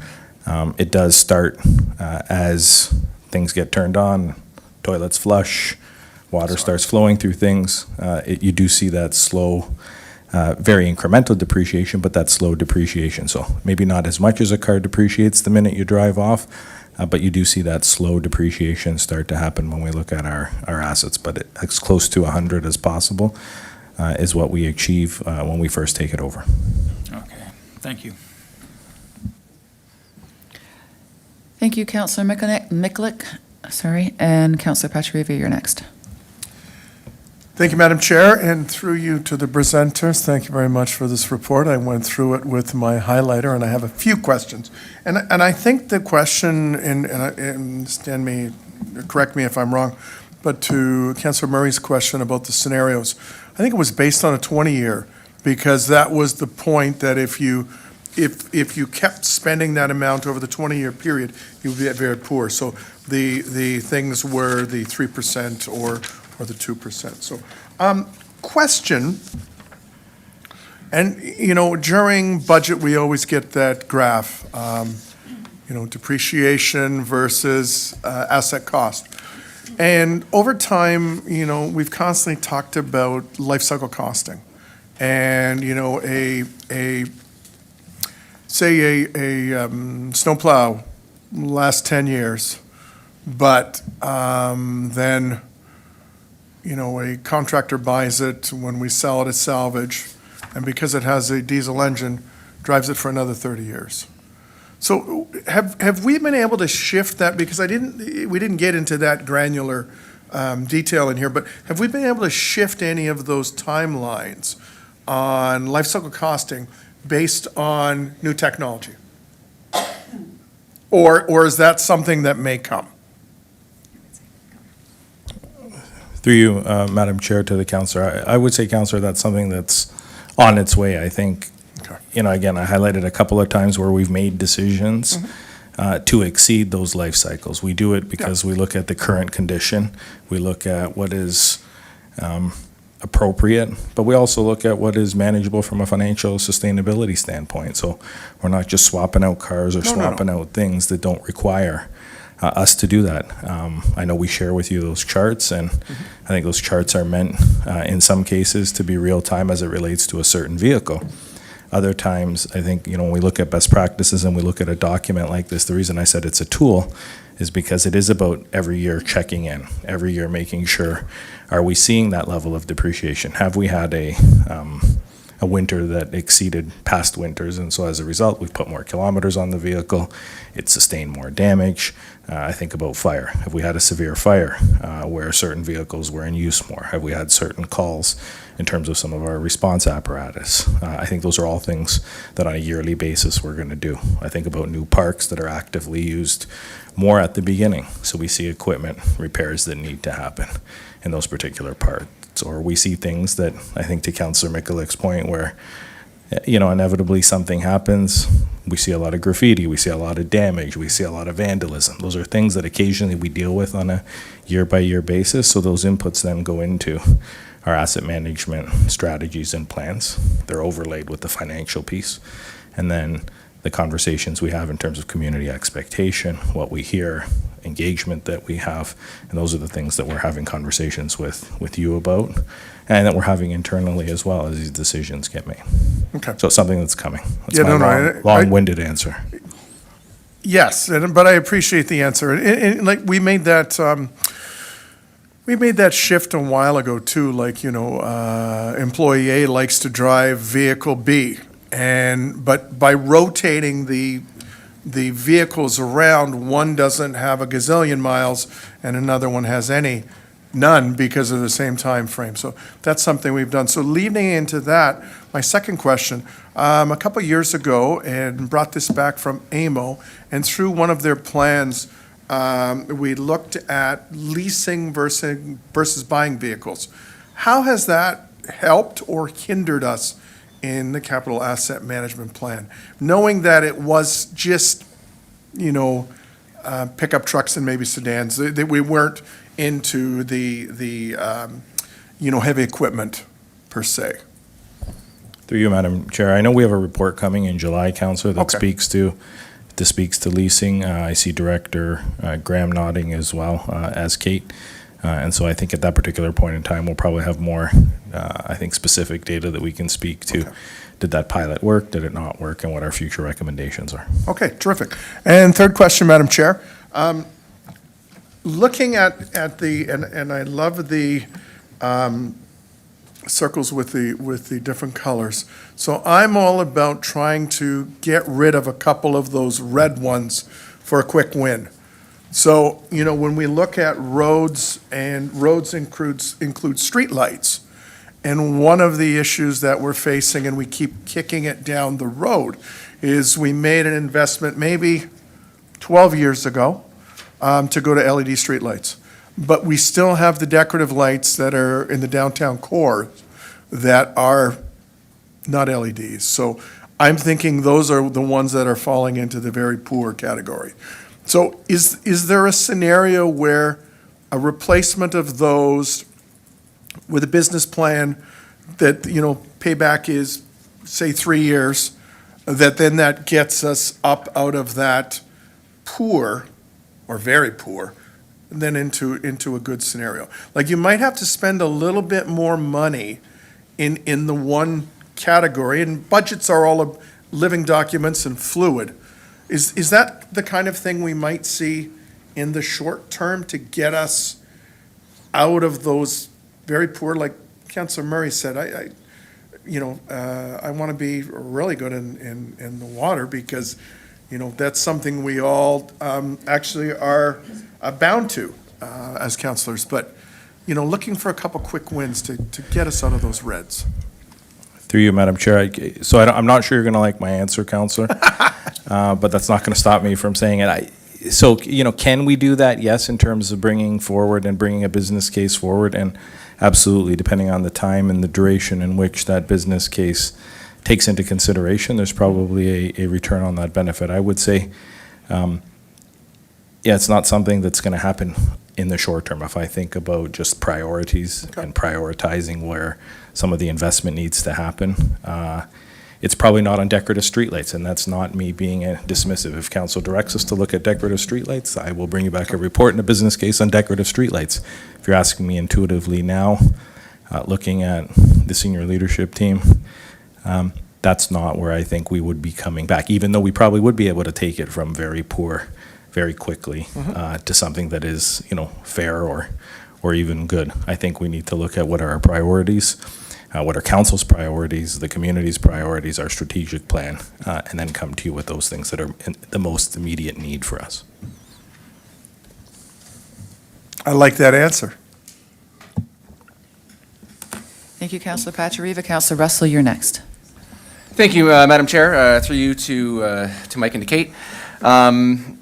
Again, this presentation, there's obviously a lot of data in there, and it's one of those things where the more I think about it, the more it scares me, but at the same time, again, I know every other municipality and every other region and upper level of government is feeling the exact same infrastructure gap. So if anybody's watching this, don't think that Lincoln is any unique deficit. Again, we're all feeling the same thing. The thing that scares me is that, again, if I were to put this in a very simplistic view of 20-year horizon, and we're going to be climbing a mountain with all of these infrastructure projects. At the end of that 20 years, we're going to have another mountain to climb because you're going to be looking at the next 20 years. And it's going to be, we're just shifting that different cost going in and out of that timeline over many, many years. Hopefully we'll all be here for a long time to see that all happen. But again, it's frightening to see, again, some of the costs associated with some of this just to maintain what we currently have. So with that being said, I'll get to a question to you, Madam Chair, is what happens with, again, we're starting to see some changes in the economy, especially with development in mind, and there is a large portion of some of our costing in here with development charges. What happens if, over the very short term, maybe 5 to 8 years, those DC charges don't come in because of a drastic change in the condo market, and what type of projects become? Maybe intensity is not something that developers are keen on doing just based on the cost and the desire for it. So that would affect our overall revenue position, which then would affect what we can do on a very short-term basis, but then also long-term. Like, how does that factor into all this? Through you, Madam Chair. So a lot of layering of questions there, Councillor, and I'll start with the first one in terms of, you're right, we're not any different than any other municipality in terms of looking at the need to invest in infrastructure. We have a lot of infrastructure, and no municipality probably has the amount of money required to invest in that infrastructure, especially when you look at things like being asked to invest in hospitals and other things. All important things for communities to be sustainable and successful and have people living in them and enjoy living in them, but stuff that ultimately comes at an expense. Your point around 20 years from now, are we not then looking at needing to invest in infrastructure again? I would suggest to you needing to invest in infrastructure is a permanent thing that we already do in a lot of ways. We're not calling it out maybe the same way reports like this call it out. This helps us, go to the province and say, see, here's the condition of our stuff, you need to give us money, and the federal government for that matter. But you're right, investing in infrastructure is probably when I'm not here and someone else is here, and when they're not here and someone else is here, and all of us are probably not here, you're going to hear a CAO at that point in time probably tell you, and directors of finance and public works, you need to invest in infrastructure. You need to do stuff with roads. Maybe we've got autonomous vehicles. You're going to need to invest in those vehicles, transit, whatever it may be of the time. I think you're going to hear that. So inevitably, yes, this is a conversation you're going to hear us talk about over again, and 20 years from now, someone else probably saying the exact same thing. To your point around development and the slowing down of development and what that means the amount of work we're able to do is also going to slow down. I think you've seen over the last number of years, we had unprecedented development happening across the province, and now that there's been a slowdown. And you'll see our capital plans and our capital programs are less than they were in those past years.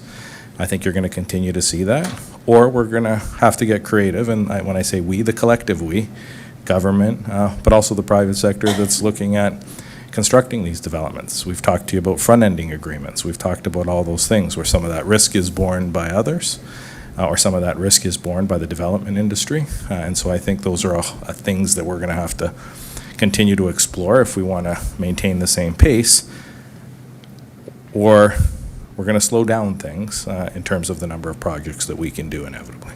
Okay, thank you for that. And follow-up, Madam Chair.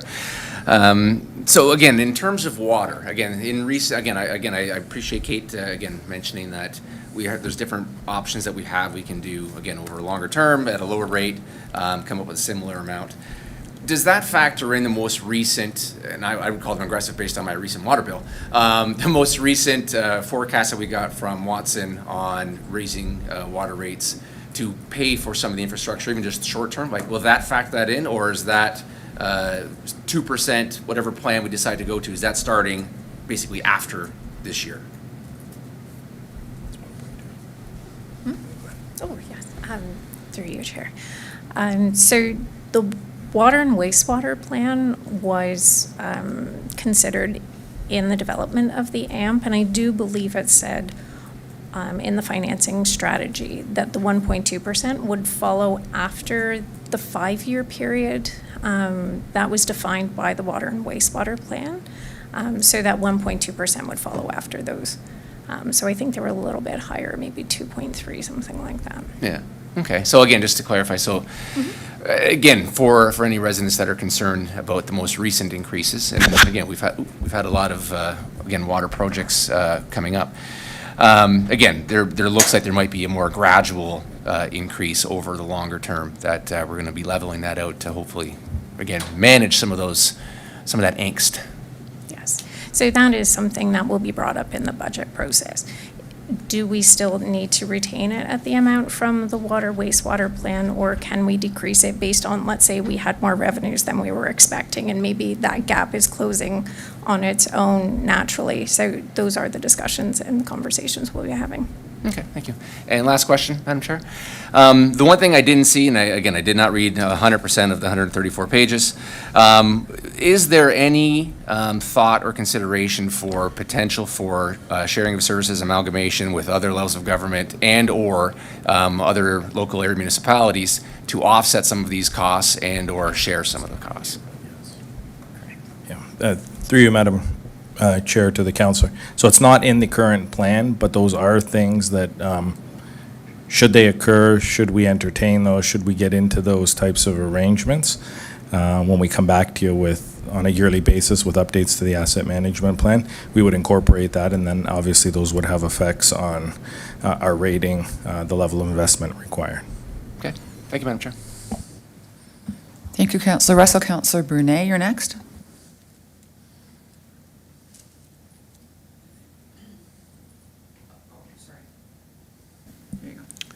Thank you, Chair Rinjima, through you to Kate and Mike. So interesting conversation. I'm just really trying to understand, I agree with what's being said around the chamber that, municipalities across the province are all dealing with this gap. But really, our concern is what happens within our municipality. So, when we look at 3 scenarios with a funding gap between 8.6 and 20, what was the number? Was it 23 or 26 million? 26. 26 million. And we've had discussion, it's just a short period of time. 2023, we sat during budget and we listened to our finance director tell us the sky wasn't falling, but all of a sudden we had an ad hoc committee looking at debt threshold, 10%, 13%, 15%. So I'm just trying to understand, what we're actually being asked to look at here. So there's a scenario, which is a preferred scenario, which takes us to the highest debt threshold. So without this gap being closed by the province or the federal government, how do we actually do this, Mr. CAO? Through you, Madam Chair, to the councillor. Councillor, this report is information right now. We're not asking council to make a decision. When we come to you each and every year, that'll be the time to make the decision, and kind of that's where the rubber hits the road, so to speak. I think we can't give up, and you need to continue to challenge us to find efficiencies, but also find monies from senior levels of government or look at doing things differently. You do that already. I would say intuitively we do that already. I can't come to you every year and say you need to invest 3% a year for the next 20 years. Some years you may say that's doable, other years you may say it's not doable. And so I think those are the things that we're going to have to look at. Those are the things we're going to have difficult decisions and difficult conversations on. And we do have to either get our heads around what are the service levels we're okay with. I would say we have very good service levels in our community. When I compare it to a lot of other communities, both ones that I travel through, but just ones when I talk to other CAOs, other members of senior leadership in those communities. Lincoln and what we do here is amongst the best in a lot of those areas. And so as we look at this, if we're not successful in getting money from senior levels of government, if we're not successful in some front-ending agreements or finding other ways to fund these things, if we don't believe our residents can afford increases, and I anticipate hearing that from you, I think what we need to look at is either, again, doing less work or being okay with our rating falling from maybe very good or good to fair. And it's not about falling permanently, it's about falling temporarily for a period of time and then catching back up. And so I think those are the things you expect from us. Those are the decision points you expect from us. And I would suggest to go to the earlier comment made by Councillor Mikulik, those are some of the things that data, programs, and technology allow us to do right now. It allows us to put a finite point on, if you don't do this sort of investment for 2 years, here's what's going to happen in this particular area. And so I think we need to continue to share that information with you as council, as decision makers, and continue to share with you what is the state and what does our community expect. So engagement becomes critical. Conversations with council become critical. The continued assessment of our assets every year becomes critical. And through you, Chair, I appreciate those comments, Mr. CAO, and I just hope that those same conversations remain steadfast as we move, from today till we get in budget. Because, quite honestly, to listen to Kate, talk about, our roads and the decisions we make about roads, yes, that's true. This council has made an investment in roads, along with our staff, and recognizing the quality of our roads and keeping a certain rating. But maybe sometimes, one could argue that we're now in a situation because we've done certain things and maybe we overachieved. I'm not suggesting we have. But then when I look at a slide, and through you, Chair, there's no question here, but I'm struggling looking at a slide where that's just throwing in supplementary information on BDSS site. Again, the largest project that'll probably ever be undertaken in the history of the town of Lincoln. And we're just arbitrarily, and I use the word arbitrarily, so please correct me, when we're classifying this as good condition. How do we know that's good condition? Like, is it a Deloitte report that a bunch of accountants have given us, or have we gone in there and we've drilled holes and we've determined the HVAC and we've determined the insulation? Like, has all this work already been done and we just don't know about it as a council? Through you, Madam Chair, to the councillor. So, councillor, I will correct you. I did highlight, and Dave Graham or Shannon can tell me the name of the firm that did the building condition assessment. But the good isn't just something the CAO decided to throw in quotations on a report and say it's in good condition. We have an assessment that looks at the condition of the site. I would say it looked at, it's probably a 50-page document that looked at every little piece of this building, did a lot of what you suggested, peeled things back, looked at it. And so the good comes from that document saying that the building's in good condition. Similar to this, it looks at poor, fair, good, very good, excellent, and if Dave has it on the tip of his fingers, he can name the firm that did that building condition assessment, but that's really where it came from. Councillor, BDSS, I always balance with how much information do we put in reports and how much don't we. I didn't want you to think that we hadn't assessed BDSS, so we put it in here as an FYI. I thought about the $44 million.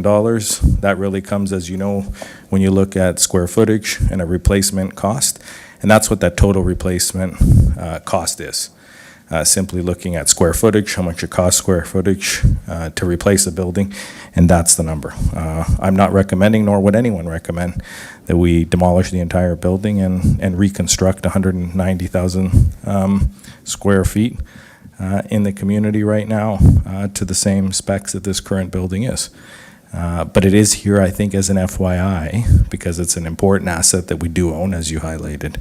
And so I look at Director Graham maybe to chime in on the name of the firm that did the building condition assessment that hopefully gives council some comfort. Through you, Madam Mayor, and thanks, Mr. CAO. Yeah, so we did a detailed building condition assessment and, or retained an engineering consultant, Bold Engineering. So they did a detailed condition assessment. It's very thorough. I got a copy of it here. It's 121 pages. So they look at everything to do with the building, right from the foundations to the roof, all the different building elements, and you know, give us ratings on all those different components of the building structure. And overall, it was deemed to be in good condition.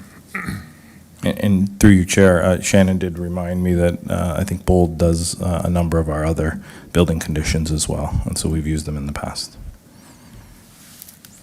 Thank you, Chair. I'm glad I asked the question because I wouldn't have known the answer to that question without asking it. So thank you very much for that information. Appreciate it, Councillor.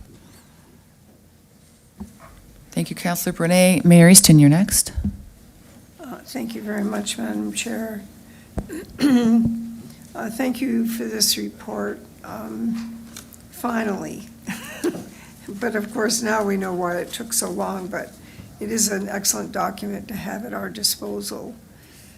The one question that we haven't discussed at all, and I don't think it's ever been discussed, is why the government asked for this inventory and the evaluation. Do we know what their motivation is for us to do this?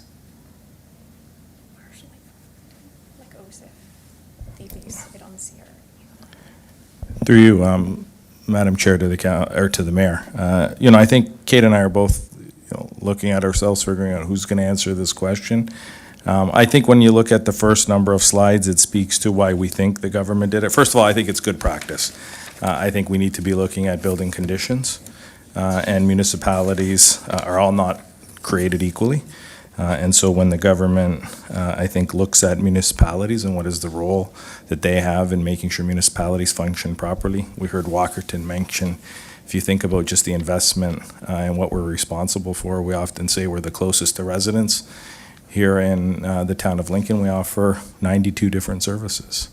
There should be something that measures how we do in those 92 different services. So I think the legislation is appropriate.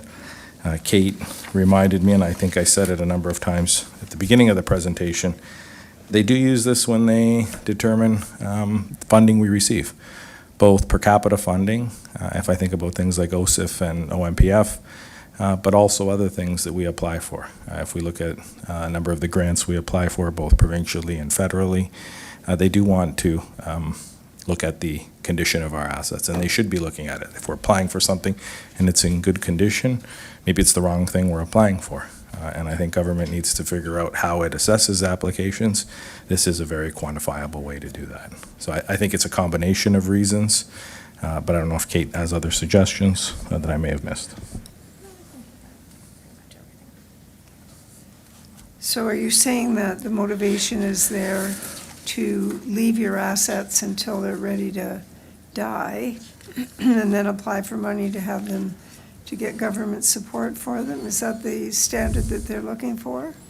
So through you, Madam Chair, to the Mayor, you know, in answering that question, I thought, I anticipated maybe this is a question that comes, is there a benefit to one letting some of their assets fall into a state of disrepair? I think it's, again, it's one of those balancing acts. We need to be investing in infrastructure. I would say everything we do from a health and safety standpoint, first and foremost, needs to be at the beginning, or needs to be at the crux of our decisions, and this helps with that. But I do think when you look at investing in certain infrastructure stuff that maybe isn't as mandated. I often say parks aren't mandated. They are traditional things we've done as municipalities for hundreds of years, but they're not things that are mandated. But the condition of equipment, the condition of your park, the condition of trails and things like that, that communities have come to grow and love, that people have come to grow and love. You know, I think if we have assessments of those things, it's important. Again, from a health and safety standpoint, we would never let any of our facilities, any of our assets fall into a state of disrepair that made them unsafe. But sometimes the ability to pay, the ability to invest in certain things based on the community's ability to pay are things at the forefront of decisions that you all make and the recommendations we put in front of you. And so I would say there isn't an incentive to do so, but it's a factor. Okay, well, this is all a very good start, there's no question, but it really isn't a start. I mean, the last few years, the budgets have had an asset management component to many areas. Madam Chair, I would say that 10 years ago, that it was very evident that we repaired certain things when they broke. We didn't do anything with sidewalks at all. There wasn't even a budget to repair sidewalks. There was a budget for orange spray paint, but there wasn't a budget for the sidewalks to get repaired. That's changed. That's changed because the expectations of the community have changed, and they're not willing to accept that anymore. So I would say that was a good thing, and that's another evaluation that we should incorporate as part of the budget process. There are some policy decisions that I'm thinking of as I read through the document. For example, salt use. Salt has a big impact on the quality of our Great Lakes, but it's also more expensive to use the alternatives. We don't have a policy on that, and we should, because we should be making decisions about how that kind of thing impacts the bottom line. Recycling of asphalt is a big item right now with the Association of Municipalities of Ontario, and they're expecting that municipalities are going to build in recycled asphalt. It is more expensive for the individual municipality. It isn't when you look at the overall circle of costs. But again, there are other factors here that we won't see until and if they're built into some of the policy questions that we may have to make either before the budget process, like we did last year in regards to debt, or at some point during the process, whatever council's wish would be. There are some things that are truly sacred cows, and the road classification system and road repair is one of them. And if you want to get an earful, just mention that you're going to do something about the roads, and it begins. The length of grass, maybe we can decrease the cost around some of these things, but there are very strong public opinions about them as well. Somewhere, somehow, those kinds of standardizations will have to be built into this. This is a really excellent document. It's a great beginning. It should cause us to model differently in some cases. All of these are very good things. As I've told you on a number of occasions, I've had the experience of dealing with zero-based budgeting. I've had the occasion to deal with almost 10 years of budgets that do not take into account the appropriate acknowledgements that things need to be repaired. And so my question to you is, how are all of these things going to be incorporated? Because if this is only one wing that's flying here, we're going to miss out on a huge opportunity to really tighten down our processes as we go along. So what is the plan to do that? How are we going to build that into this?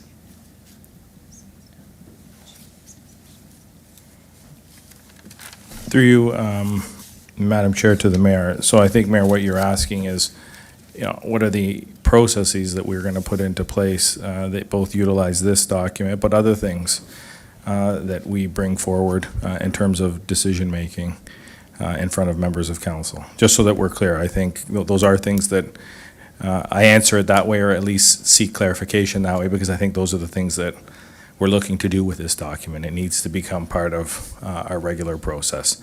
Now that it's done, we said to members of council in the past when we looked at and had the conversation on long-term borrowing, when we had the conversation around how much we should be investing year to year on infrastructure, we told you wait for the asset management plan because that becomes almost the Bible by which we're going to start to use. It will be a regular update. We're going to be in front of you on a yearly basis talking about the condition of our assets. Now that it's done, the legislation does come into effect on July 1st. Have I figured out the processes that we're going to incorporate in each of the various departments? No, we haven't, but it will become part of our business planning. It's going to become part of the conversations we have and continue to have around the table. And I, go back to maybe your one of your earlier questions around why was this mandated now, and what is the benefit or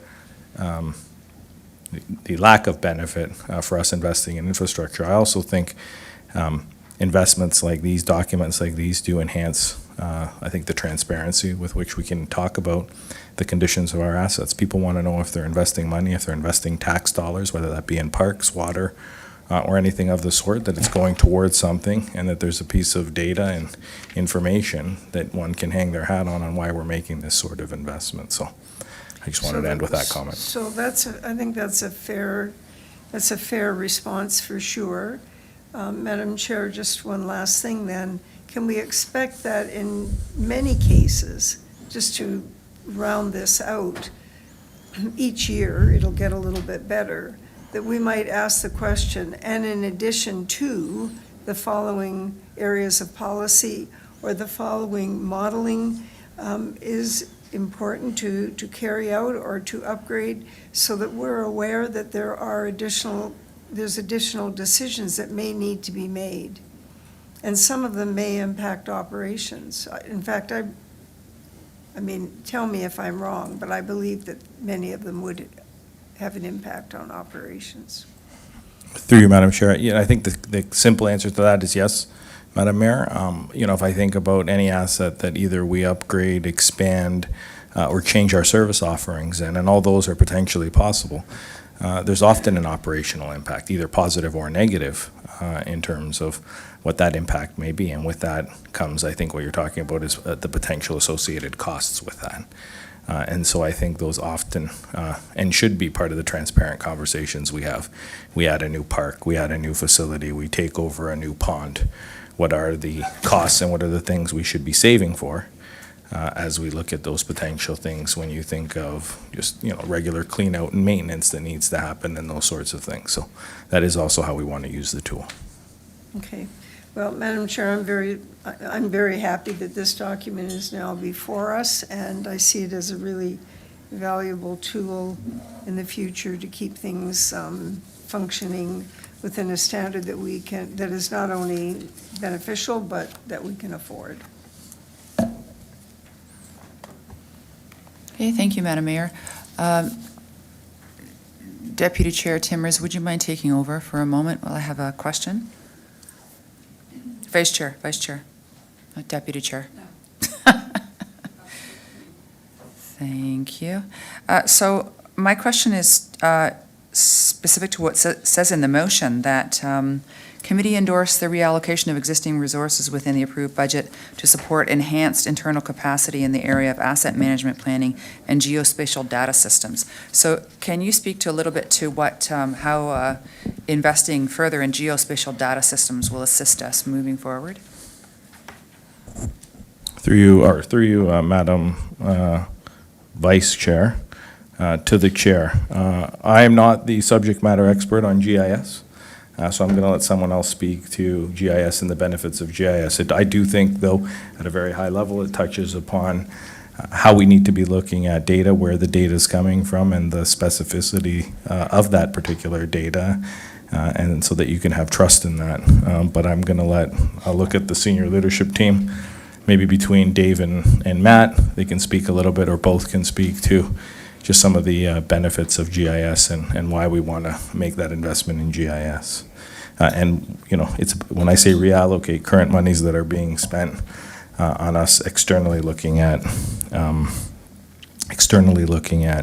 GIS services and paying for them. We want to make sure we've got some internal capacity for that, but maybe the two directors can speak to GIS more intelligently.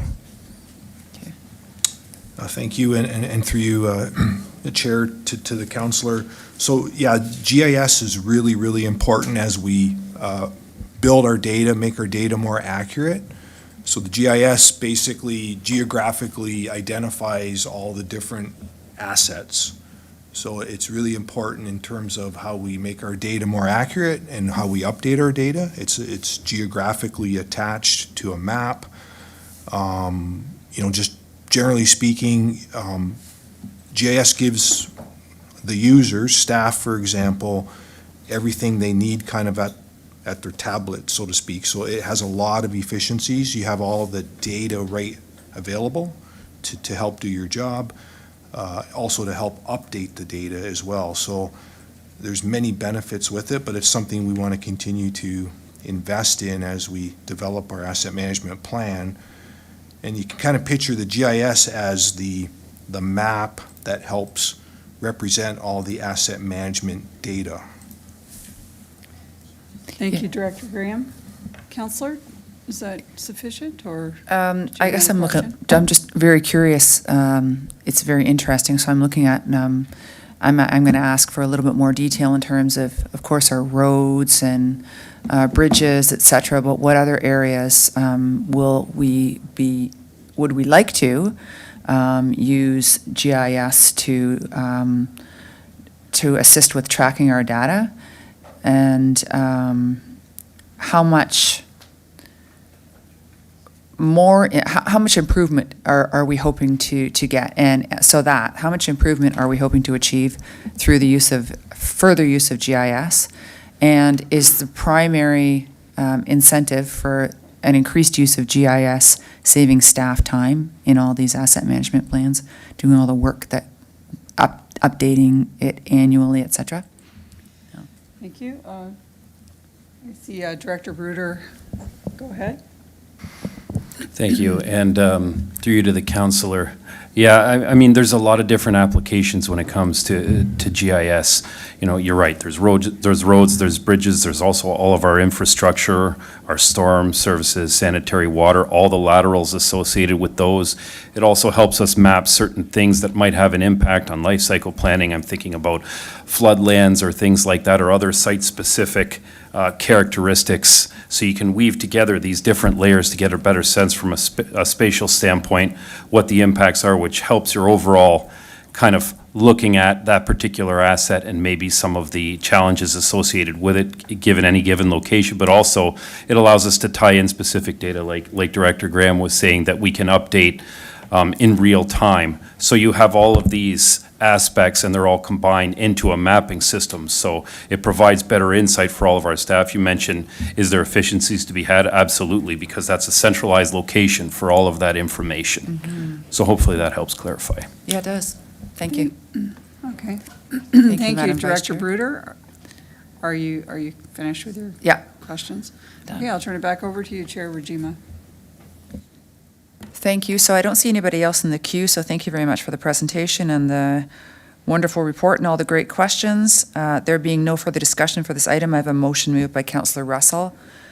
That committee receive and file for information report FN 0425 regarding the 2025 asset management update. That committee approve the asset management plan with updates to service areas as shown in Appendix A. And that committee endorse the reallocation of existing resources within the approved budget to support enhanced internal capacity in the area of asset management planning and geospatial data systems. I will now ask our Legislative Committee Coordinator to open the vote. Deanna, please go ahead. Thank you. Thank you, Chair. The vote is now open.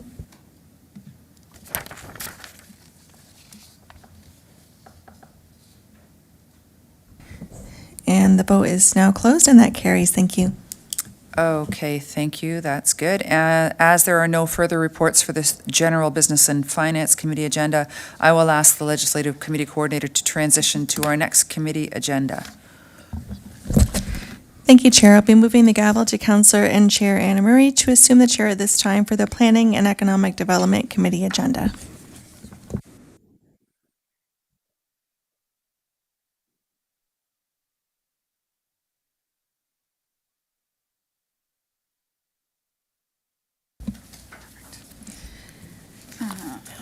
Excellent. Thank you very much. We will now begin the Planning and Economic Development agenda. Item 9.1 is delegations. We have none. Item 9.2 is reports. We will now consider item 9.2.1, Report PD-11-25, Heritage Permit Application and Heritage Restoration Grant Application for 4225 Fly Road, Camden. Our Director of Planning and Development will provide introductory comments. Director Bruder, please go ahead. Thanks, Madam Chair.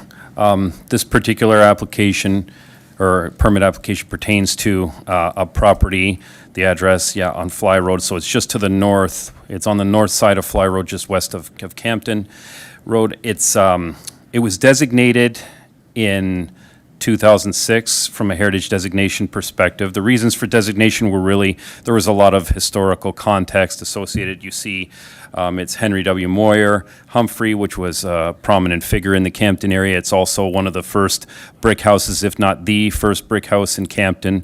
So there was a lot of specific reasons for the designation. The heritage permit application initially originated in 2022. There was a need to look at roof repairs or replacement. At that time, though, the CIP program that we had, the Community Improvement Plan program as it pertains to heritage restoration, was on hold along with our suite of other CIP programs. So as such, although it did come to the Heritage Advisory Committee for review at that time, in which they were positive and endorsed the proposed roof replacement, the property owner elected not to go forward because there wasn't, they were waiting to see what the outcome was of our review of our CIP programs. The next year in 2023, the Heritage Restoration Grant was separated out from the rest of the CIP programs and reinstated by council with a budget of $40,000 a year. Since that time, the roof has gone through further degradation, and such that's prompted the owner to come back for their heritage permit application to replace the roof. You see here as well that there is a recommendation for the CIP grant to be issued as well to this property owner. And, normally speaking, that wouldn't come to council the way it is now. It would just be through a bylaw. But the reason why it's coming is because this grant, historically, when it was developed, included contributions from the town and the region amounting to 50% of the cost. Now, the region has since ceased their SNIP, their Smarter Niagara incentive programs. So as a result, we can look at it as a case-by-case basis, or council can rather, to award, instead of just a 25%, to still cover the 50% of the cost, which would then encompass what region's contributions were. The reason why we're bringing this forward and staff are recommending this, just for context, is this is our only application that we've had so far to date this year under the Heritage Restoration Grant. And looking back at the previous couple of years, we were also well within our budget. So given kind of the urgency of the repairs and the patience of the property owner, staff felt it prudent to proceed with the recommendation that you have before you. Those are my opening remarks, and I welcome any questions. Thanks. Thank you very much, Director Bruder. Do members of committee have any questions? Councillor Mikulik, please go ahead.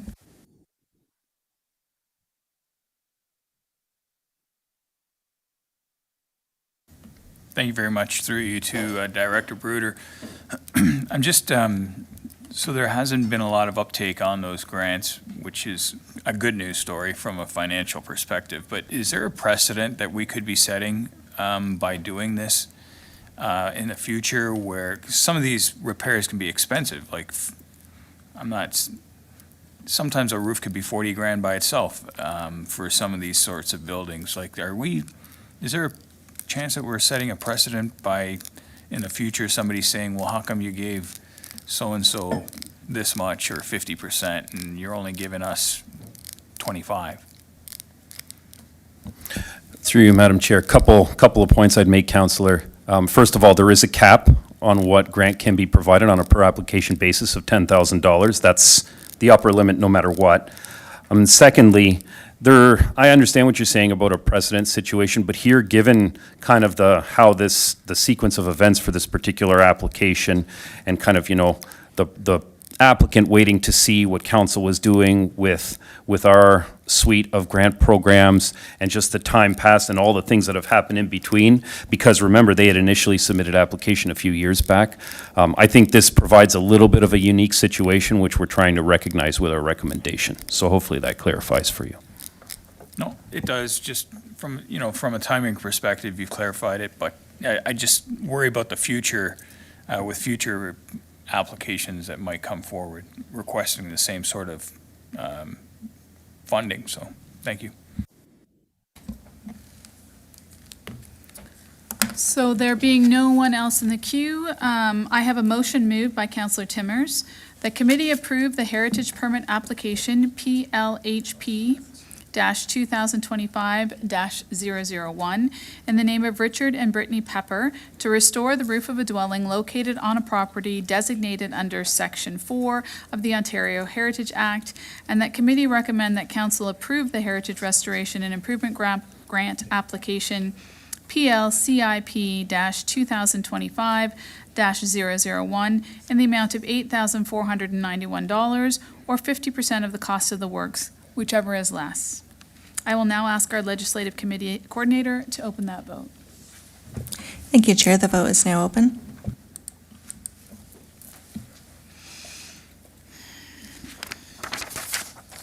And the vote is closed, and that carries. Thank you.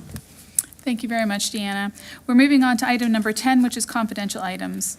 We will now consider a motion to consider confidential items. Before I read the motion and we move into closed, I would like to explain what will happen for those watching this meeting online. First, there will be a closed session statement that the Legislative Committee Coordinator will go through for staff that will be attending the closed session remotely. Once that is completed, we will move on with the motion to move into closed. Staff will be turning off the live webcast during the closed portion of the meeting. Once we have completed the closed portion of the meeting, we will resume with the live webcast and carry on with the public portion of the meeting, and will read the motions in public session. I will now ask the Legislative Committee Coordinator to conduct the closed session statement for those attending the closed session remotely. Deanna?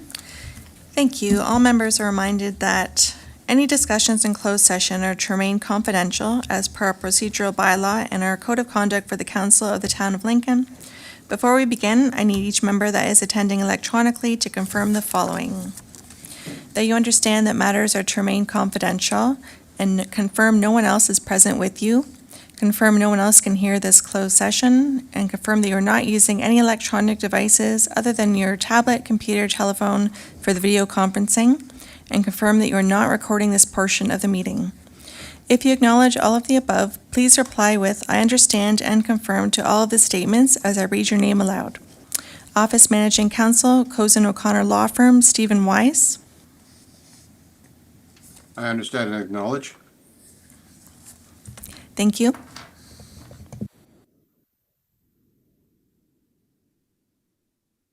All right, thank you. So therefore, I have a motion moved by Councillor Pachariva.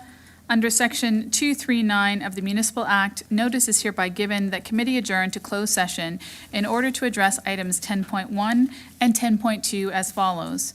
Pursuant to Section 239(2)(f), advice that is subject to solicitor-client privilege, including communications necessary for that purpose pertaining to a capital project update. And pursuant to Section 239(2)(b), personal matters about an identifiable individual, including municipal employees, pertaining to the Niagara Transit Commission Public Advisory Committee. I will now ask our Legislative Committee Coordinator to open that vote. Thank you, Chair. That vote is now open.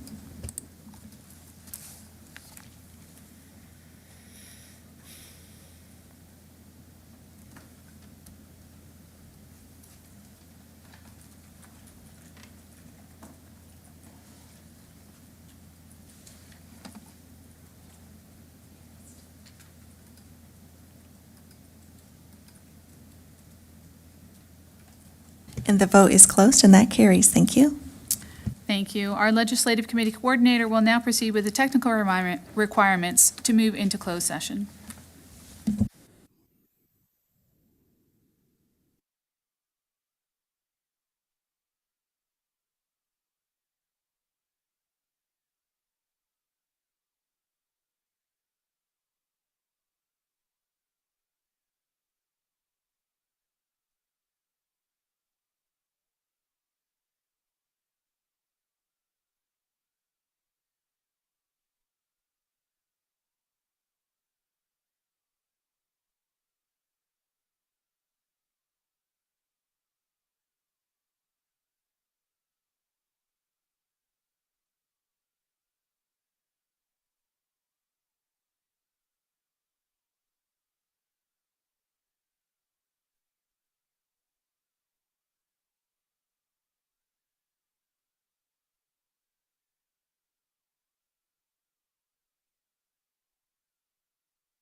We're live, excellent.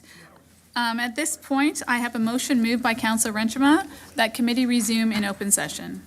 I will now ask our legislative committee coordinator to open that vote. Deanna?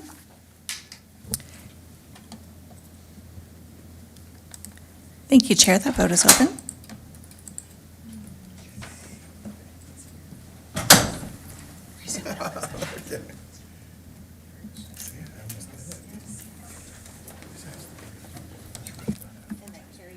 That carries. Thank you. Thank you. I have a motion moved by Councillor Timmers that committee receive and file the confidential update as it relates to item 10.1 pursuant to section 2392F, advice that is subject to solicitor-client privilege, including communications necessary for that purpose pertaining to a capital project update. I will now ask our legislative committee coordinator to open that vote. Deanna? Thank you, and that vote is now open.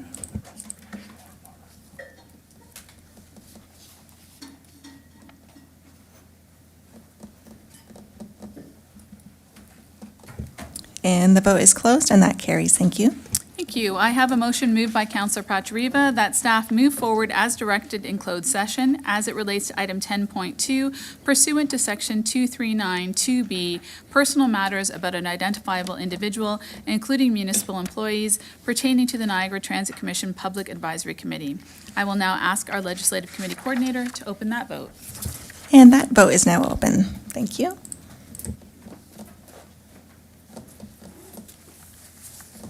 And the vote is closed, and that carries. Thank you. That brings us to item 11, which is committee remarks. Do we have any remarks from committee?